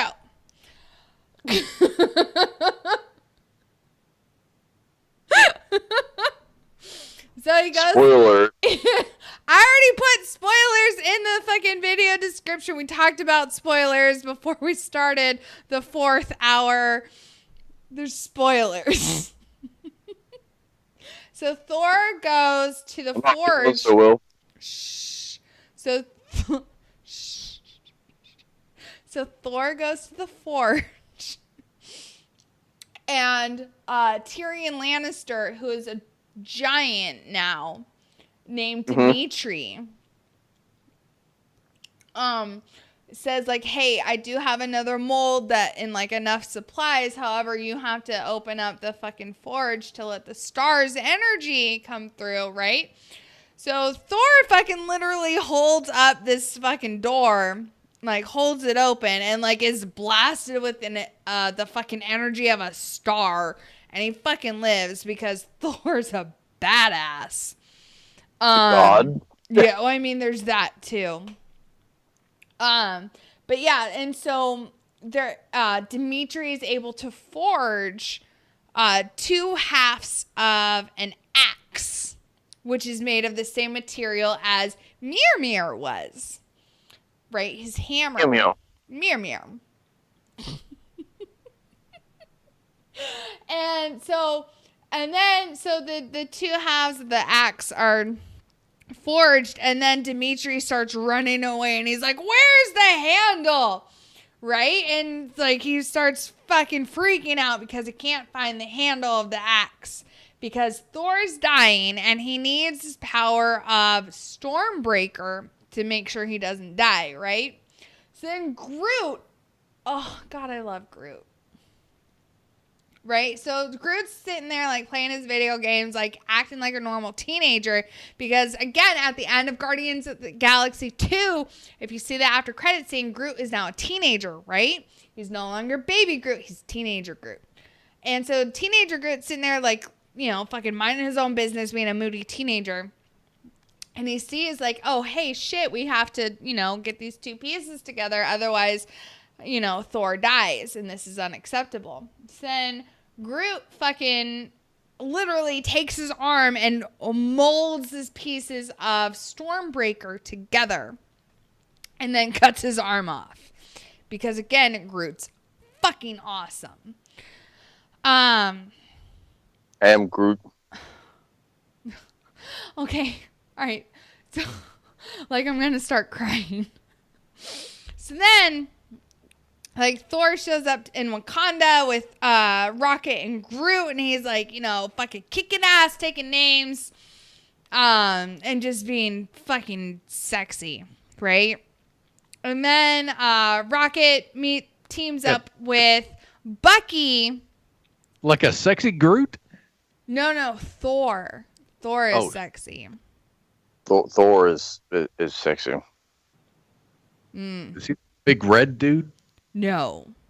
Oh. Thor is Chris Hemsworth, who's Australian, but fucking hell. Anywho, I digress.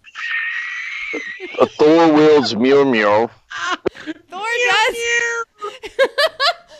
does wield Mjolnir. But there's a J in there, so I don't know how that works. So he controls the pussy. Yeah. Thor does control the pussy. That is a very accurate statement. Anyways. So Rocket and Bucky, aka the Winter Soldier, somehow team up during the battle in Wakanda. And Rocket, being, you know, the awesome creature that he is, he's like, hey, can I get your gun? And Bucky's like, no, like, not going to happen. And then Rocket's like, can I get your arm? And Bucky's like, no. And Rocket's like, I'm going to get that arm. Which he doesn't end up getting. But that's fine. But then, so then we get to, like, Thanos finally showing up. So while this whole battle is going on in Wakanda, then we have a separate battle going on at Titan, right? And that's between Thanos, Iron Man, Star-Lord, Mantis, Drax, Nebula, and Spider-Man, right? And and Doctor Strange, right? And then you see Doctor Strange fucking like seizuring out, and everyone's like, what the fuck's going on with him? And he's like looking into different futures because Doctor Strange has the time stone, so he's able to manipulate time. 19 million futures at once. Right. According to comic book. However, in the movie, Tony Stark is like, the fuck are you doing? And Doctor Strange is like, oh, I went and like saw the future. And well, how many futures did you see? And Doctor Strange is like, 14 point some odd million. And Tony Stark is like, oh, well, how many did we win? And Doctor Strange is like, one. Only one. And so they come up with this plan to try to remove the Infinity Gauntlet off of Thanos, because that's the only way you can defeat Thanos, is to remove the Infinity Gauntlet off of him and then kill him, right? That's the only way. Which, spoiler alert, Nebula does in the next Infinity War movie. But anyways. We're on part 1! Damn it! Yeah, I'm sorry. So, like, they concoct this whole plan to try to, like, take the Infinity Gauntlet from Thanos. So Mantis is able, with her power, she's able to like, kind of put Thanos to sleep, right? Because that's what she used to do with Ego. And, so while she's doing that, she's super empathetic, right? And so she's able to read Thanos's emotions, and she's like, he's mourning. And Star-Lord is like, what the fuck is he mourning about? Where's Gamora? And Nebula is the one who puts two to two together. She's like, if he's mourning, that means Gamora is gone. That means Gamora is dead. And so then Star-Lord freaks the fuck out, which is understandable, because he and Gamora are together. Right? Not officially, however, it's obvious that he's definitely in love with Gamora. So he takes Gamora dying. You killed my boo. Yeah, he takes Gamora dying super hard. That's what she said. And I should just... You beat me to it. Gotta be quicker than that. That's what she said.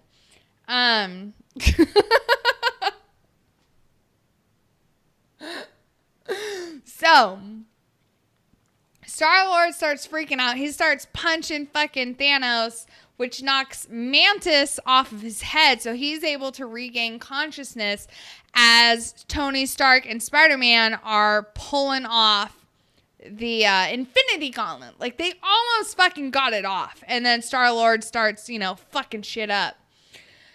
And, oh, I'll talk nerd to you all day, Jason. Don't you worry. Oh, exactly, Alex. Rick and Morty confirmed 70 more episodes. So that's exciting. Anyways, back to Infinity War. So then, so Doctor Strange ends up saving Tony Stark's life by giving Thanos the Time Stone in exchange for sparing Tony Stark, right? Which, the guy that I was on a date with, he was confused. He was like, why would fucking Doctor Strange just hand over the Time Stone? And I was like, if you think about it, they only had one chance of really beating Thanos. And because Star-Lord lost his shit, they lost that opportunity. So, like Doctor Strange said, it was the best option at that point. Because, again, Doctor Strange had already seen everything that was going to happen. Which is why... That's how Ultron comes back. And yeah. So, which is why I was not... I personally was not upset with Doctor Strange for handing over the Time Stone. Because he was doing what he knew to be the right thing to do. Because, again, he has already seen the future. So then, Thanos goes to Wakanda and he gets the last stone, which is the Mind Stone out of Vision's head. Theodore got a condom and did what? He went to Wakanda. Oh my god. So then Thanos Wakanda. went to Wakanda, which is Black Panther. Theodore got a condom and went to Phoenix. Yes, Kaz. That's exactly what I said. All right. I'm taking notes, man. This is awesome. This is a great thing. Yeah. So. Subtle realities are Right. coming out. Yeah. So then, once Thanos gets the Mind Stone, then Thor fucking pops out of nowhere and shoves Stormbreaker into Thanos' chest. And Thanos is like, "You should have just cut my arm off, you fucking idiot." Right? I paraphrased. Fucking dumbass. He was really an underachiever in high school. Yes. So, I paraphrase, but Thanos was really like, "You should have fucking cut my arm off, you goddamn idiot." Because then Thanos snaps his fingers, right? And everyone knows, if you've read the comic or if you've seen the movie, once Thanos has collected all 6 Infinity Stones, all he literally has to do is snap his fingers and half of the universe's population disappears. So he becomes God at that point. Boom. Yeah. Which is exactly what happens. So Thanos snaps, and one by one we see at least half of the Marvel characters that we've grown to really like disappear. Disappear. Is that the turn picture to dust that I saw with that Hellboy guy? Yes. Oh. Yes. Right? Mhm. Oh, he does. Thanos does look like Hellboy, but purple. And without horns. I thought it was Hellboy. Right? But he's purple. So Karl Marx is like the first Thanos. He snapped his fingers, all the bread disappeared. It's funny because socialism kills people.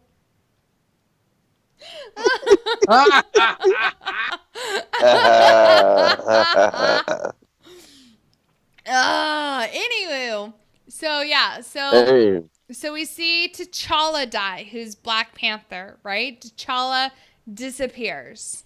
He fucking fades away, right? They all fade away. No, not all of them. But then it cuts to Groot. And Groot's final words are like, "I am Groot." But he's talking to Rocket. Like, because Rocket is right there. And Groot's like, "I am Groot." And then, like, fucking blows away into ashes.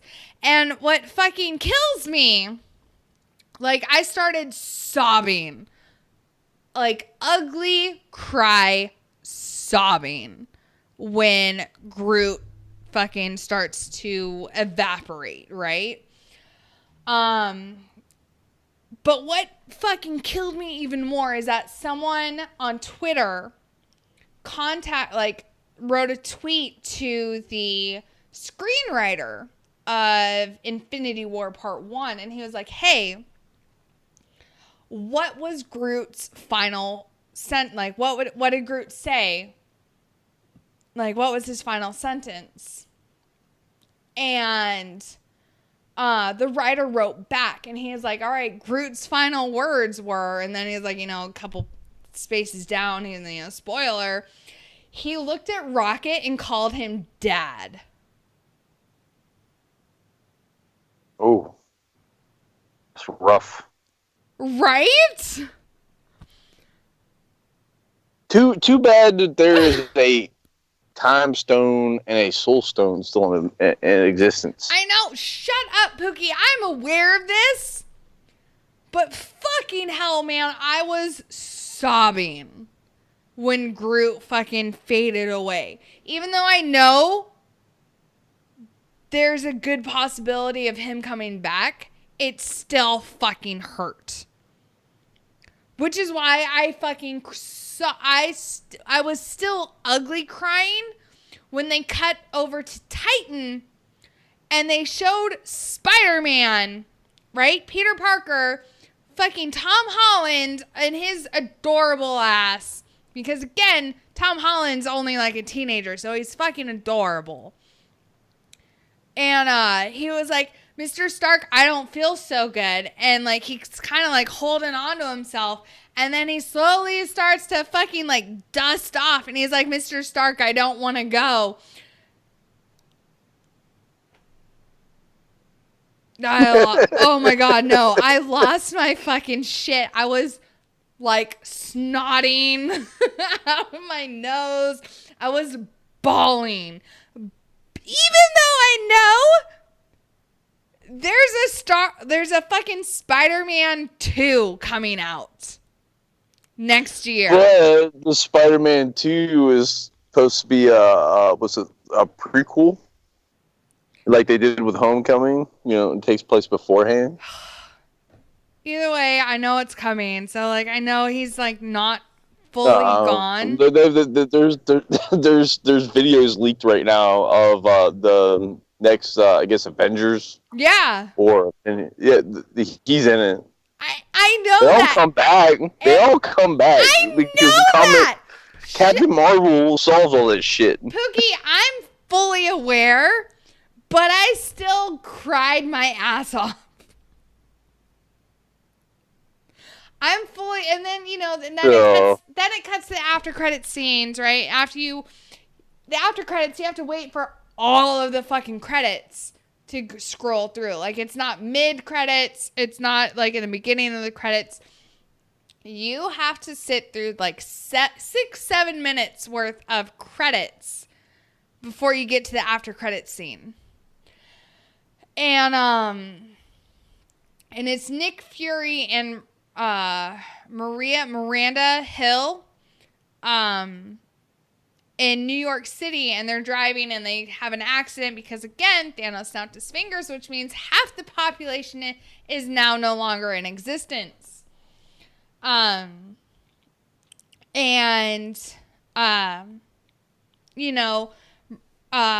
Hill she fucking evaporates, and then Nick Fury is sitting there trying to send out like a distress signal / beeper text thing to someone, and then he fucking vanishes in Samuel L. Jackson fashion, saying motherfucker.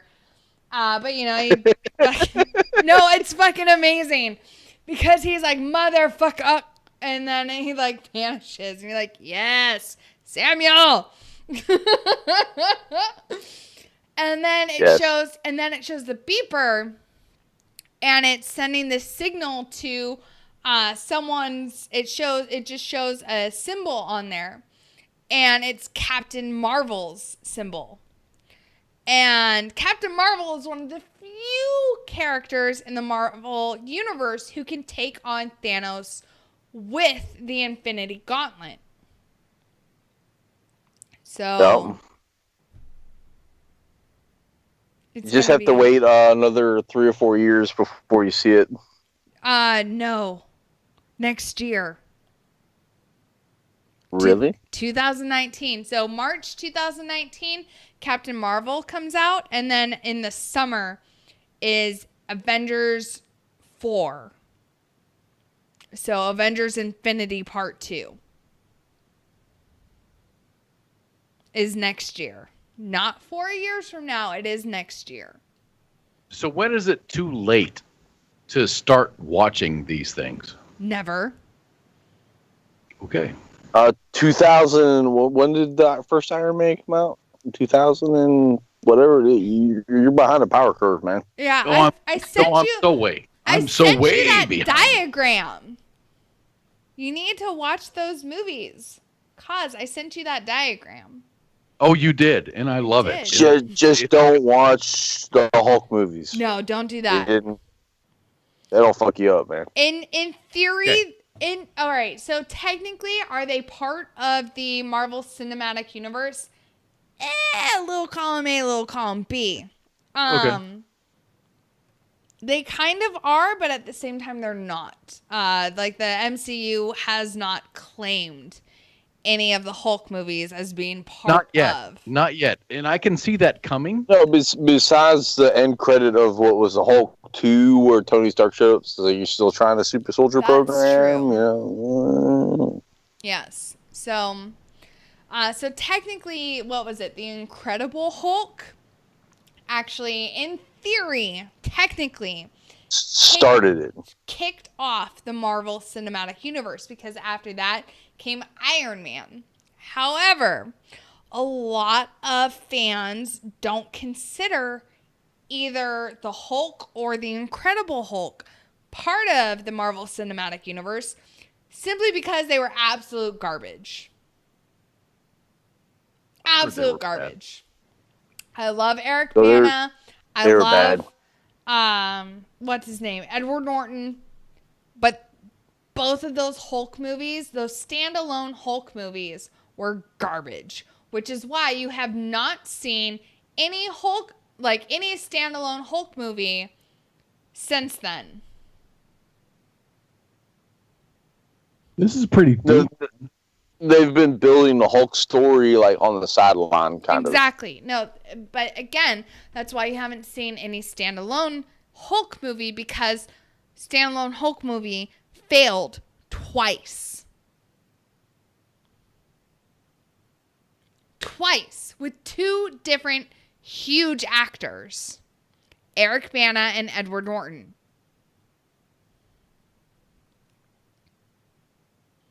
I'm just curious of when the Spider-Man franchise is going to die out. I don't think it will with Tom Holland. Like with what was his name? The first one. I can't remember his name. I know who you're talking about, but yeah.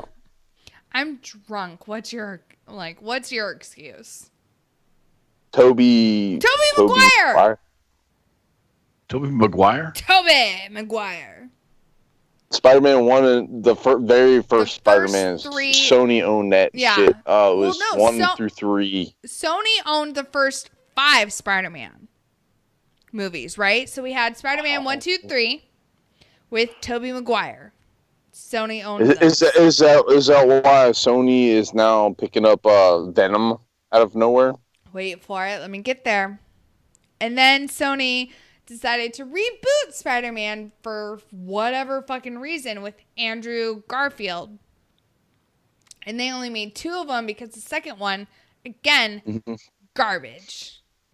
One was a good Peter Parker, one was a good Spider-Man. That was like, which is why when Captain America Civil War came out, Marvel had to come to a deal with Sony to get the rights back to Spider-Man. So we see Spider-Man finally in a Marvel movie. And we see what he could be, which is how we got Spider-Man Homecoming. Venom now is not officially part of the MCU. Which is bullshit in my opinion, but whatever. Well, so Venom, the movie, right? They've completely skipped over his villain. His like villainous. Straight to anti-hero, kind of like with Deadpool. Yes, they went straight to anti-hero with Venom, which Venom being a fucking villain is part of his fucking story. Venom is a villain, first and foremost. Venom does not become an anti-hero until much later in the comics. But in this movie, it almost like completely skips over the fact that he's a villain and it goes straight to anti-hero. They're gonna fuck it up. I'm gonna be mad. I'm gonna be so mad for like days. Same with Spawn. They fucked Spawn up too, but whatever. Right.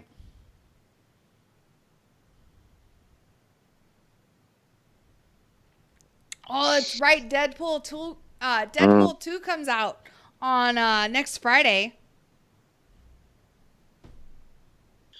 You know, there was a comic a while back where Deadpool stole the Infinity Gauntlet. We're gonna go back to this from Thanos, and he put the entire Marvel universe on roast. It's great.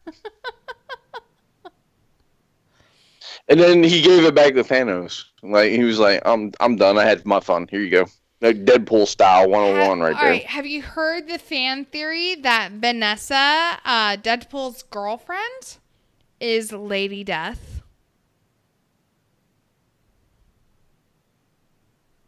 That might make sense. Holy shit! Right? 1, she's hot. 2, she starts hooking up with, what's his name? Wade Wilson. And all of a sudden, he comes down with a shit ton of cancer. Mm-hmm. The cancer that made him Deadpool. The cancer that made him Deadpool. Someone who literally cannot die. And who would be the best companion for Lady Death other than someone who literally cannot die?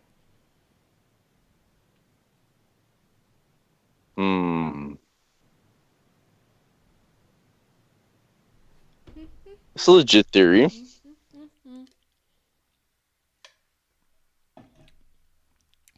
So yeah. I'm just wondering when we'll have Marvel Universe crossover with X-Men, if it'll ever happen. Well, Fox is still an independent company, right? So technically Disney does not own Fox yet. Yet. I say the word yet. Because let's face it, Disney is acting like Thanos and collecting all the fucking Infinity Stones. Yeah. I saw a meme and it was of Mickey Mouse holding the Infinity Gauntlet. Holding all these different franchises, Marvel, Star Wars, fucking ESPN. Right? Yes, I've seen that. Yeah, no, right? Anyone who was not aware, Disney owns ESPN. Yeah. Disney owns Hulu now. I think. Do they? I'm not sure. Yeah, one of the big things is like Disney is talking about doing their own streaming service. Mm-hmm. So if you want to watch like Disney related crap, you gotta pay an extra $19 a month for it. Ugh. But there'll be their own individual Star Wars thing going on there. I'm such a huge Disney fan, though, that I would probably pay for that. Truly, I am. Like, I'm such a Disney nerd. I'm a Star Wars nerd, so I mean, if they throw their own individual Star Wars like multi-series on there, I'm going to have to watch that shit because Star Wars is Star Wars, you know. Ugh, Pookie, I can't hold on. Freaking earbud fell out. Oh shit. This is fun. Are we gonna do like another after show? Cause, are you doing that? Cause I can't do it. I have to go to sleep. I have to go to the range tomorrow. Oh, you got to go with the range. I do. Well, no. But you can catch us tomorrow night for Saturday Night Savagery with Pookie here, who is staying up way too late, and ready.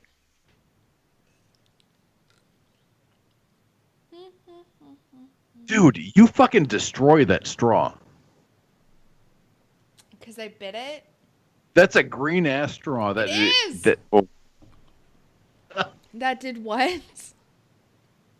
No, that fucking straw, which was once round, is now fucking smashed the fuck down.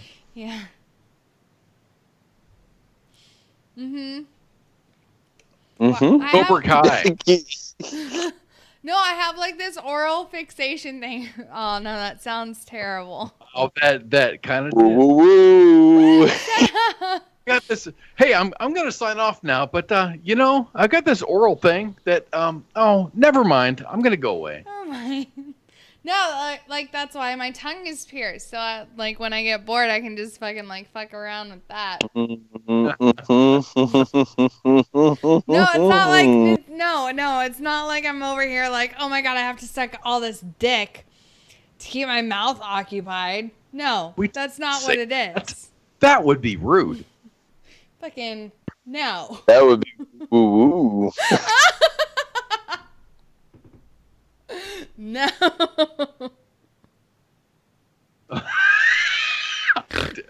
Again, snort, and your video just got caught up with me, and that was funny as fuck.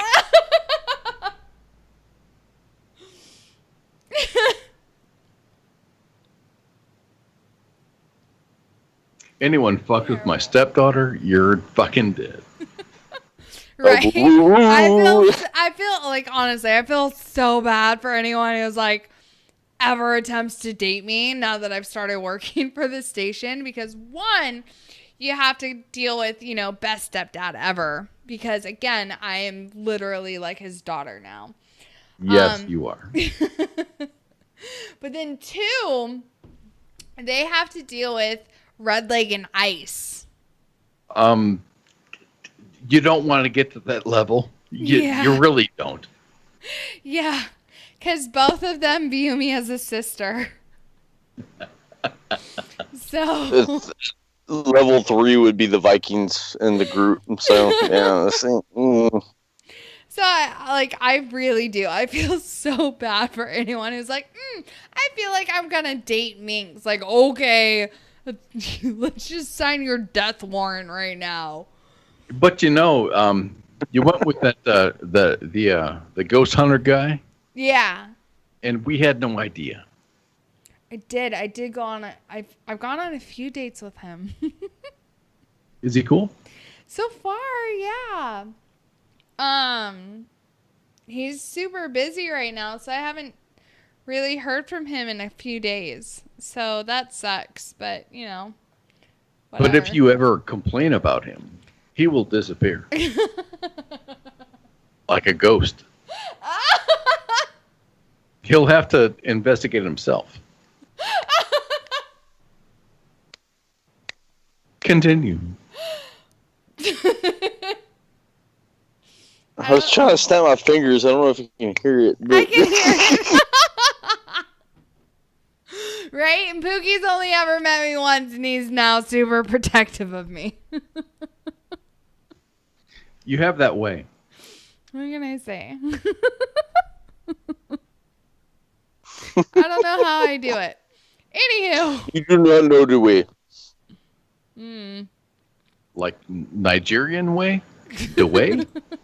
The way. You do not know the way. We can do this for an hour away.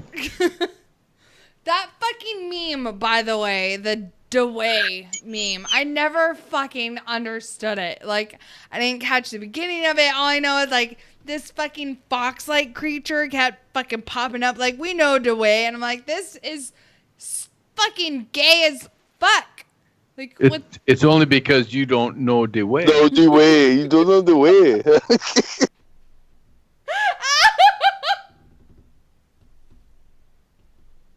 I don't understand. Like, you can snort the way. You do not know the way, though. Be the way. But you do not know the way. oh my god.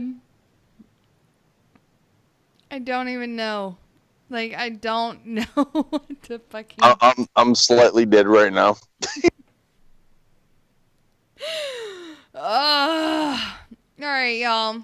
That's our show for tonight. If you've So stuck... much fun to do the way with you. If you've stuck around the whole time, you're awesome. Thank you. You know the way. I know But you do not know the way. I know shit's gotten weird a few times tonight. So if you stuck around, thank you. Anywho, we'll see you tomorrow night for Saturday Night Savagery with Jay Reddy and Pookie. Oh, yes. But we know the way. Just show them the way with the J Reddy and the Pookie. They know the way. Oh my God. Good night, you guys. Have a good fucking weekend. Happy Mother's Day. She fucking gave up. I did. I get it. I totally get it. Shots. Shots. But that's not the way.